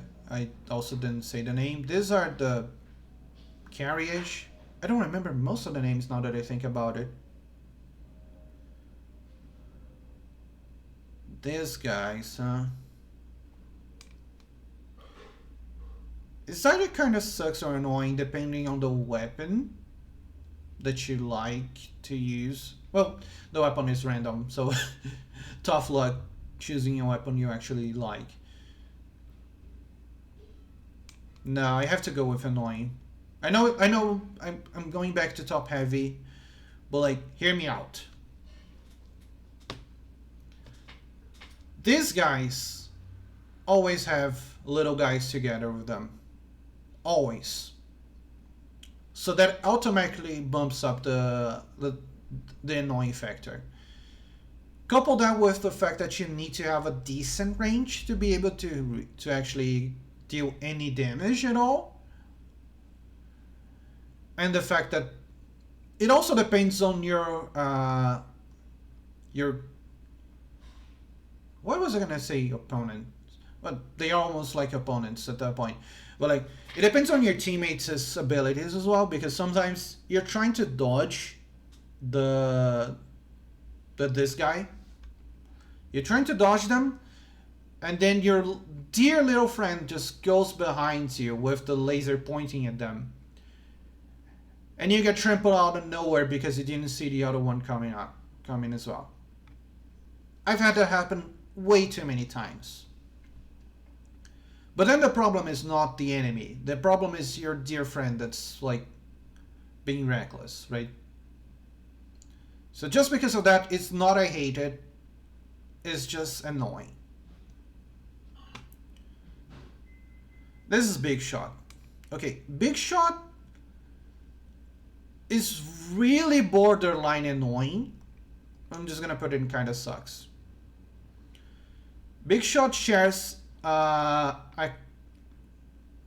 characteristic with a certain enemy I'm gonna mention later. But Big Shot, despite a global range, it doesn't deal that much damage. You can kind of see it coming.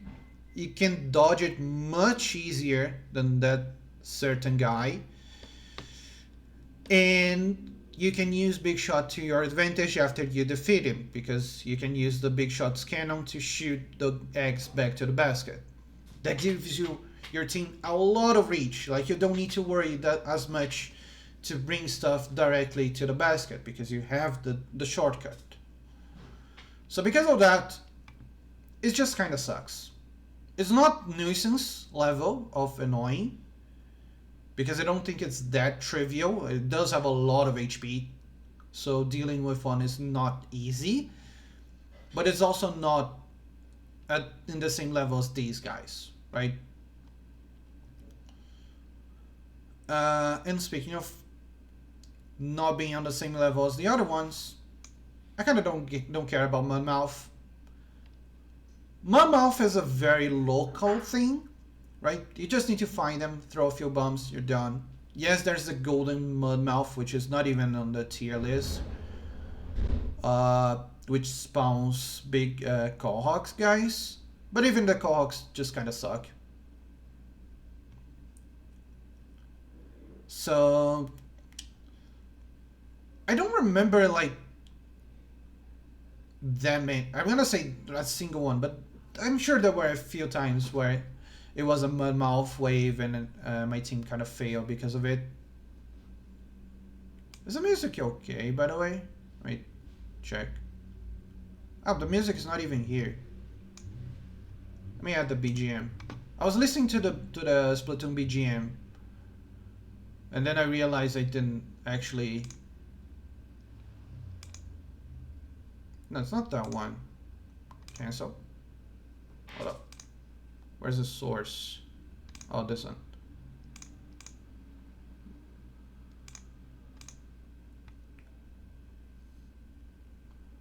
Sorry, I really did not notice that the BGM wasn't included at this scene. I guess it's just because I don't usually have the BGM on when I'm playing a game.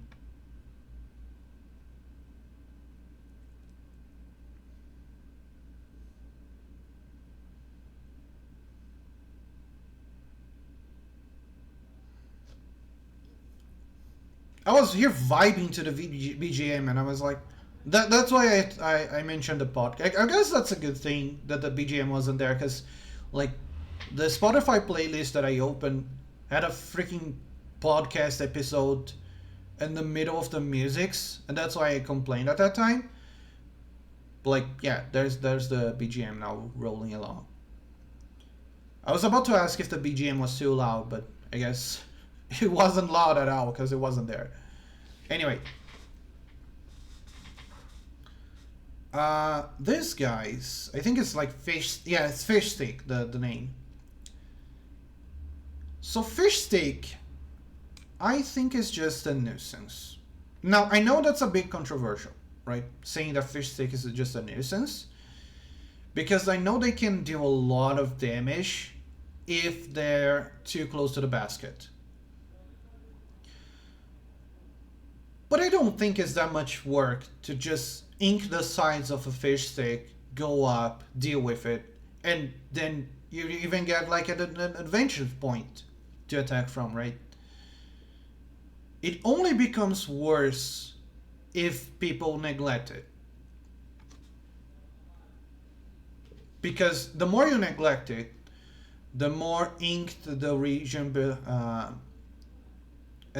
besides it becomes, and the harder it becomes to reach it. But if you like take care of it immediately, it's not that big of a deal. It's not don't care tier, because you do need to take care of it. but I can't in good conscience put it beyond nuisance.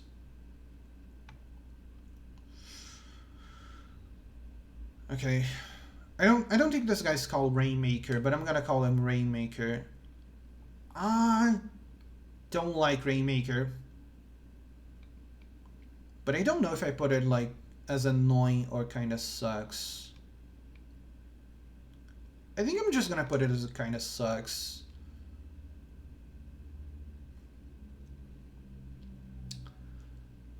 My reasoning for putting him mid tier instead of high is just the rain itself can be a bit of an issue, but the rain can also be prevented, right? It's not like the rain is something that just happens and you have to accept it. If your team can sees the rain coming your way, you can just take it out of the sky. No big deal. Or if you're close enough, because I don't know why these guys prioritize the closest target instead of the furthest. But if you're close enough, you can just make the rain go away from your team. And it doesn't matter, right? They do have the shield, which, yeah, it's kind of annoying. It's not full on annoying, but it's kind of annoying to deal with. But you can also shoot the enemy itself out of the sky, because while it's flying, the vulnerable part is exposed. It's a short window, I know, but a sniper can take care of it. So that's why I'm kind of mid tier on it. Oh, I was talking about Big Shot earlier, wasn't it? And then I kind of skipped it. Big Shot also kind of sucks, but because of the cannon it provides after you defeat it, I think it's justifiable as an enemy, and you can just jump over the shockwaves. So I can't really put it in the same tier as these guys. I freaking hate stingers so much. I thought about putting stingers in annoying for a second, but the problem with stingers, the problem I have with stingers is my teammates never take care of stingers. I have to hunt almost all of the stingers by myself. And then while I'm hunting stingers, guess what? The other stinger on the other side of the freaking map starts attacking me. Lovely. Right? I can't shoot one stinger because the other stinger's shooting me. And so because of my teammates, the stinger gets the highest tier of I hate it. Next up we have Ouroboros, which is another giant boss. Actually, is this the... Oh, that's not big. That's not a Kohawk. I just realized that's... This is a Kohawk. This is a Kohozuna. Kohozuna goes down, and Kohawk goes up.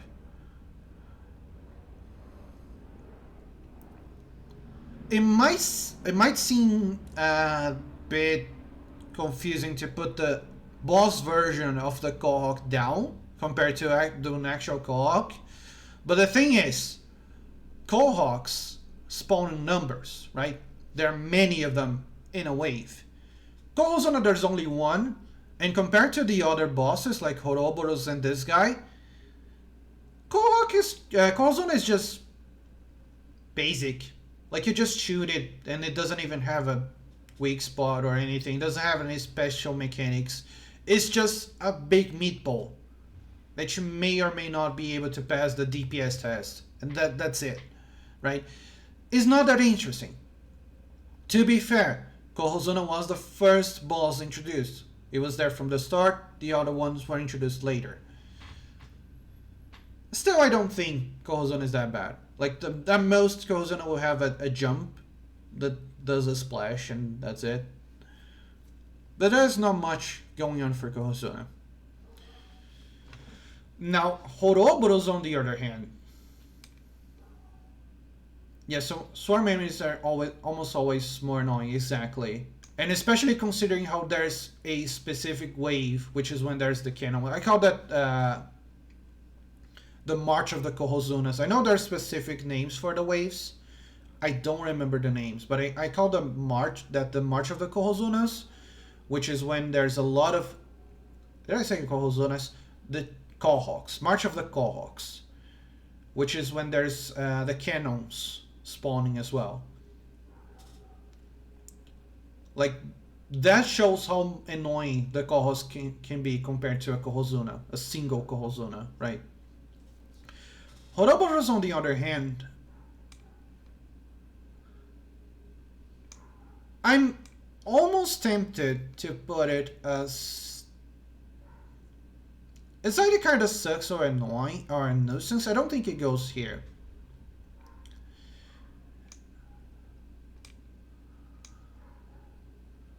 Like, I'm not gonna say, oh my god, I defeated every single Horoboros there is. No, I lose to Horoboros often. But the thing about Horoboros is because it's like a steelhead, in that it has the bomb, right? It's just an airborne steelhead. It has the bomb that it's gonna fill up over time, and you can blow it up and deal massive damage to it. It's much less of a big deal than something like this guy.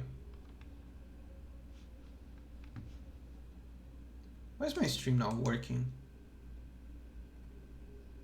Oh, okay, it's working. I was just wondering why my stream preview was kind of stuttering, but it doesn't seem to be anything bad. Anyway, yeah. Horoboros, I don't think is that annoying. You do need to have some nice reach to be able to damage it properly, but like during a boss wave, everyone technically has reach because you can just kill normal bosses, get their golden eggs, and shoot at the bomb, right? You can just do that, and that works. That will blow up the bomb. You're gonna have a good old time just getting rid of it.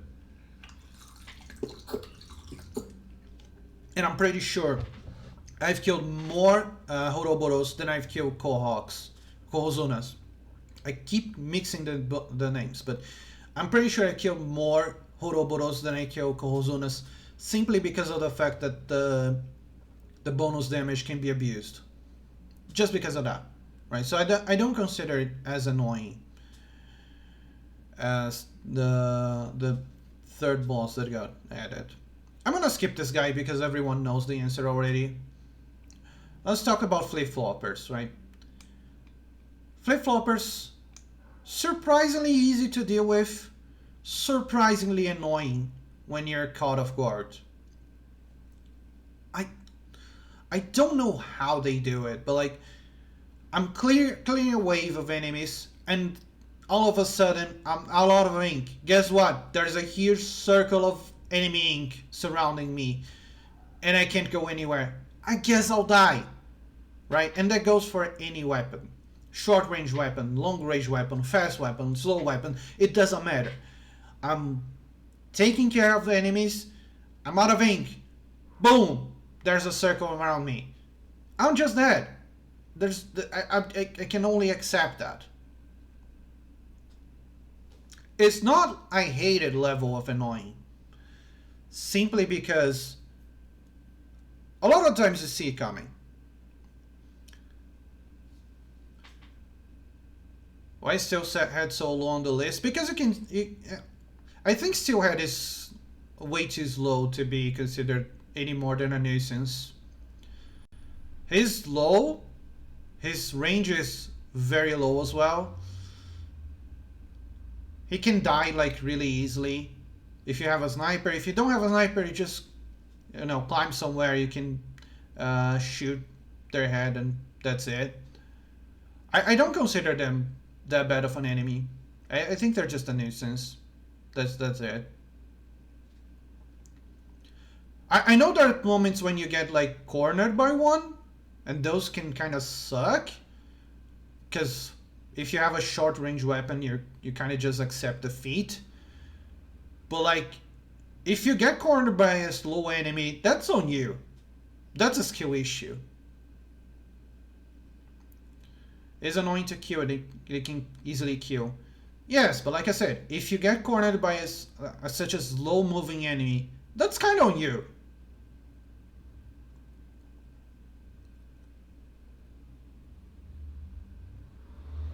Because like they move at like 30 centimeters a second, right? They barely move at all. You just need to be faster than them. And I'm 100% sure, I don't have like video evidence of anything, but I'm 100% sure I can just sorry, you can just walk normally. You don't even need to swim, and you're gonna be faster than a steelhead. So you can just walk away. And when you walk away, you don't hear me say, please, oh baby, don't go. Simple and clean. That's the way that you're making me feel tonight. It's hard to let it go. Yeah, no, fly fish is at the top. I was gonna leave fly fish for last, but this whoever designed this enemy, I hope they step on burning hot Legos. Like, this is not okay. This is not okay. Yeah, it kind of deserves their own tier. Let me see if I can add another one.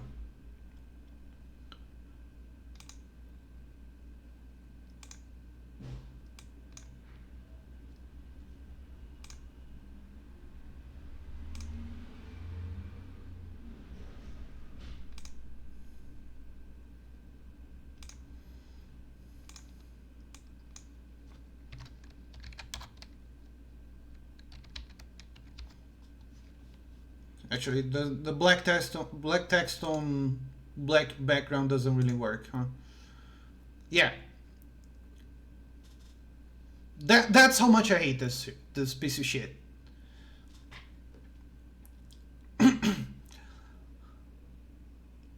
Like, what the fuck?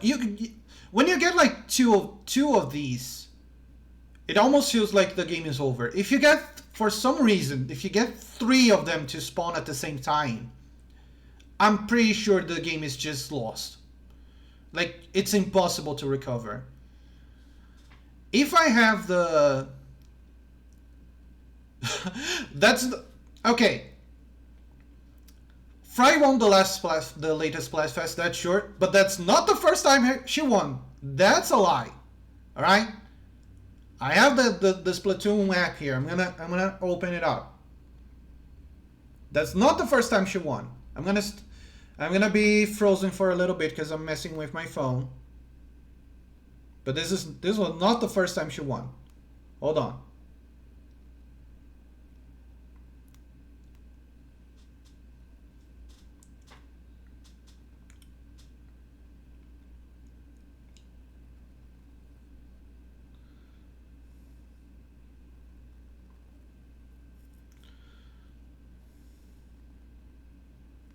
Where is it?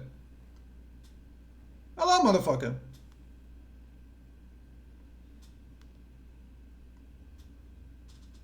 Here it is, Splatfest.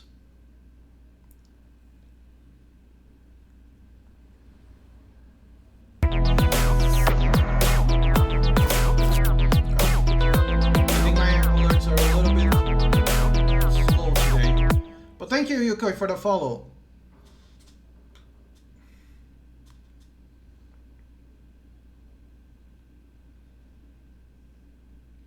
Okay, so I pulled up the history, and Fry won one other Splatfest. All right, this was not Fry's first victory. To be fair, her team was really, really strong during that Splatfest, but like the what's your favorite taste sensation was Shiver with spicy, Fry with sweet, and Big Man with sour. And Sweet won. So, there you go. That was Fry's her first victory. Will this be Fry's last victory? I kind of doubt that. Because like the Fry the Fang squad is way too strong. Okay, I'm back. I'm moving now.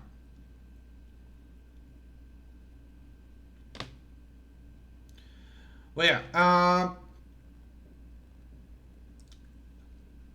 I'm actually gonna dare to predict right now that the last Splatfest, which is always the lore important Splatfest, for whatever reason they decide to, they decide the story for the next Splatoon based on the last Splatfest. I don't know why they do that, but they do.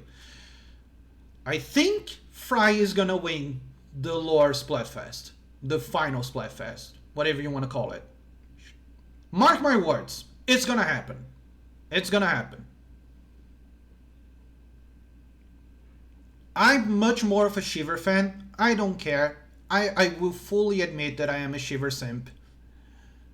I think Fry is gonna win the final Splatfest. Or at most, Big Man is gonna win, and nobody's gonna expect that. But I don't think Shiver is gonna win the final Splatfest because there are a lot of Shiver fans, right? There's just way too many Shiver simps like myself, and people don't like that. Like Shiver is way too popular, so I think on the final Splatfest, people are gonna try and take down Shiver.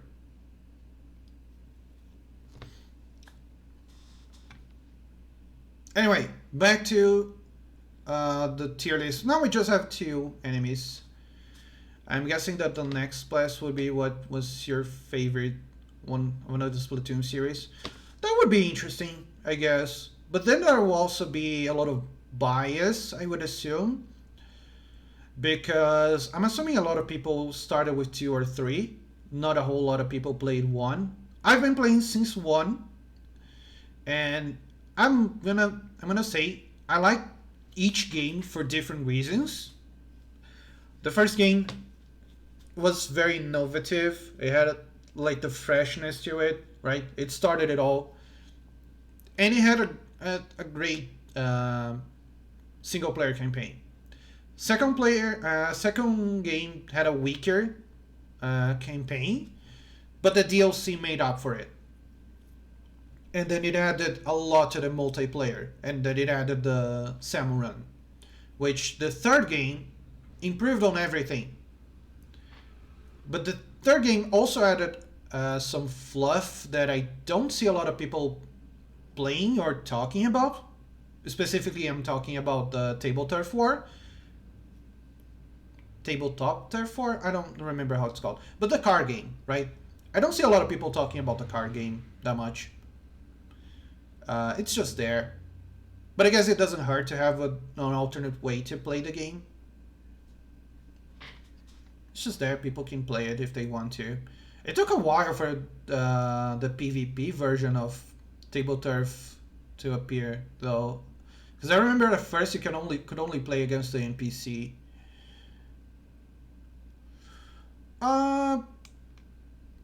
For the last 2, I'm just gonna put them at the same time. The Goldie I'm gonna put in kind of sucks because for the same reason the Coalhawk is in kind of sucks. They just have a lot of HP and walk towards you. That's kind of what they do. Actually, most of the time they're just running away. And they have a lot of HP. They don't do much. And this is just standard enemy. I don't care. It dies in like 1 shot, 2 shots from most weapons. That's just it. Well, yeah, this is my objectively correct tier list. There's no other tier list. This is the one. All right, this is the one you gotta follow. Absolutely. I am an expert after all. I'm not an expert. This is just subjective.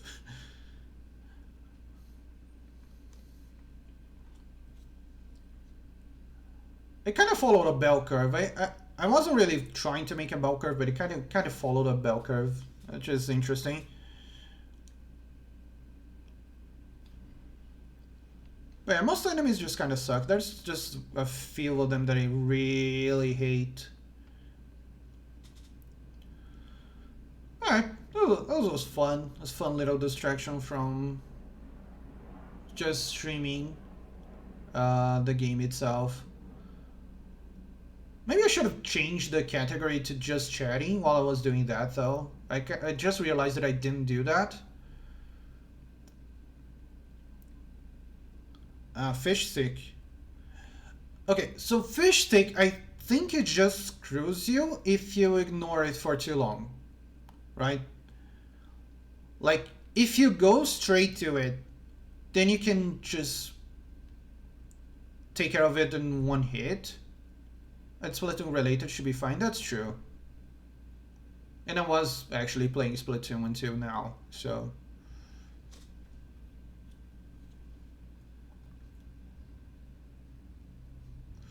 But like, the fish stick, I think the fact that it gives the player a point of advantage from where you can start shooting people left and right, I think it kind of makes up for the fact that it can be annoying, right?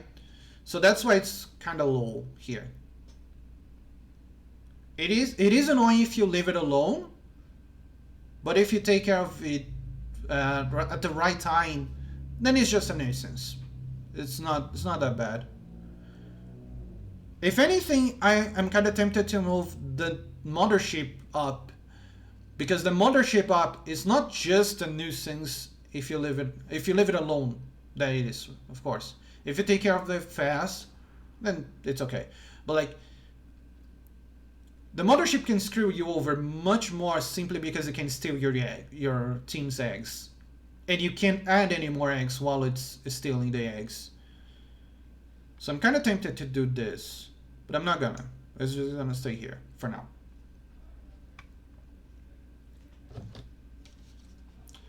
Alright, and I think that's gonna be it for today, actually. I really enjoy talking to you guys. Having this little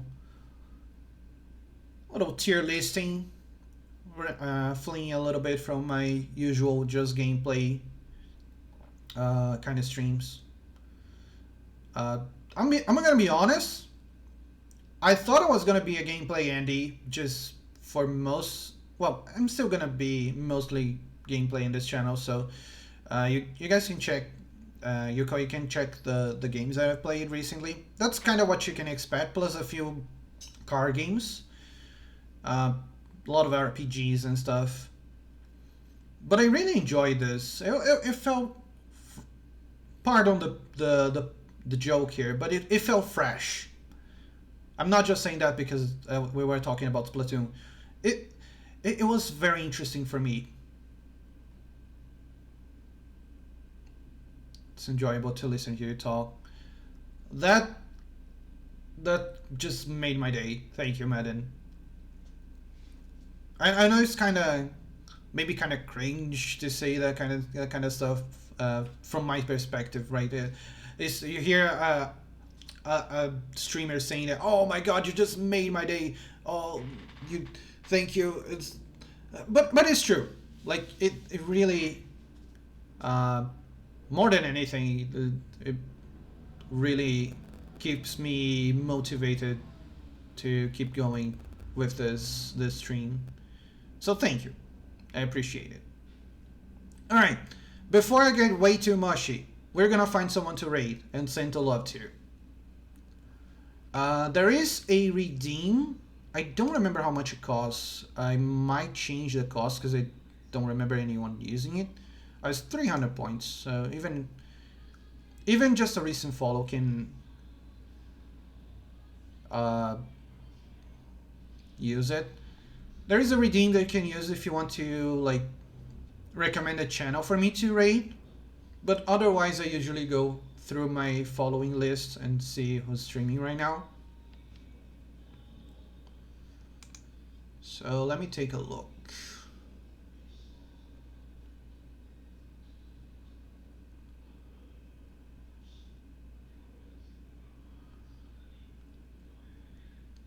Looking forward to the next one. Hi, how do you miss? You're kind of late. We're just closing. Thanks for the stream. It was enjoyable. Looking forward to the next. Oh, I was trying to find the spelling mistake. I was lurking here the whole time. That's fair. Actually, I just realized that. Oh, wait, never mind. That's a different badge. I was gonna say, wait, I thought you were subbed and anyway, subbing is optional in this channel. We don't usually run ads unless I'm like leaving for a bathroom break. But thank you for the lurk. I really do appreciate it. Let's see.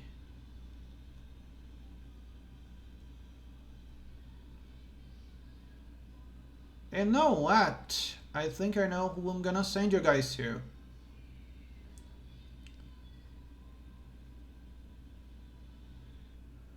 We are gonna visit a certain bear, who is not a bear at all. He's actually a marsupial. I'm gonna send you guys towards Don Koala.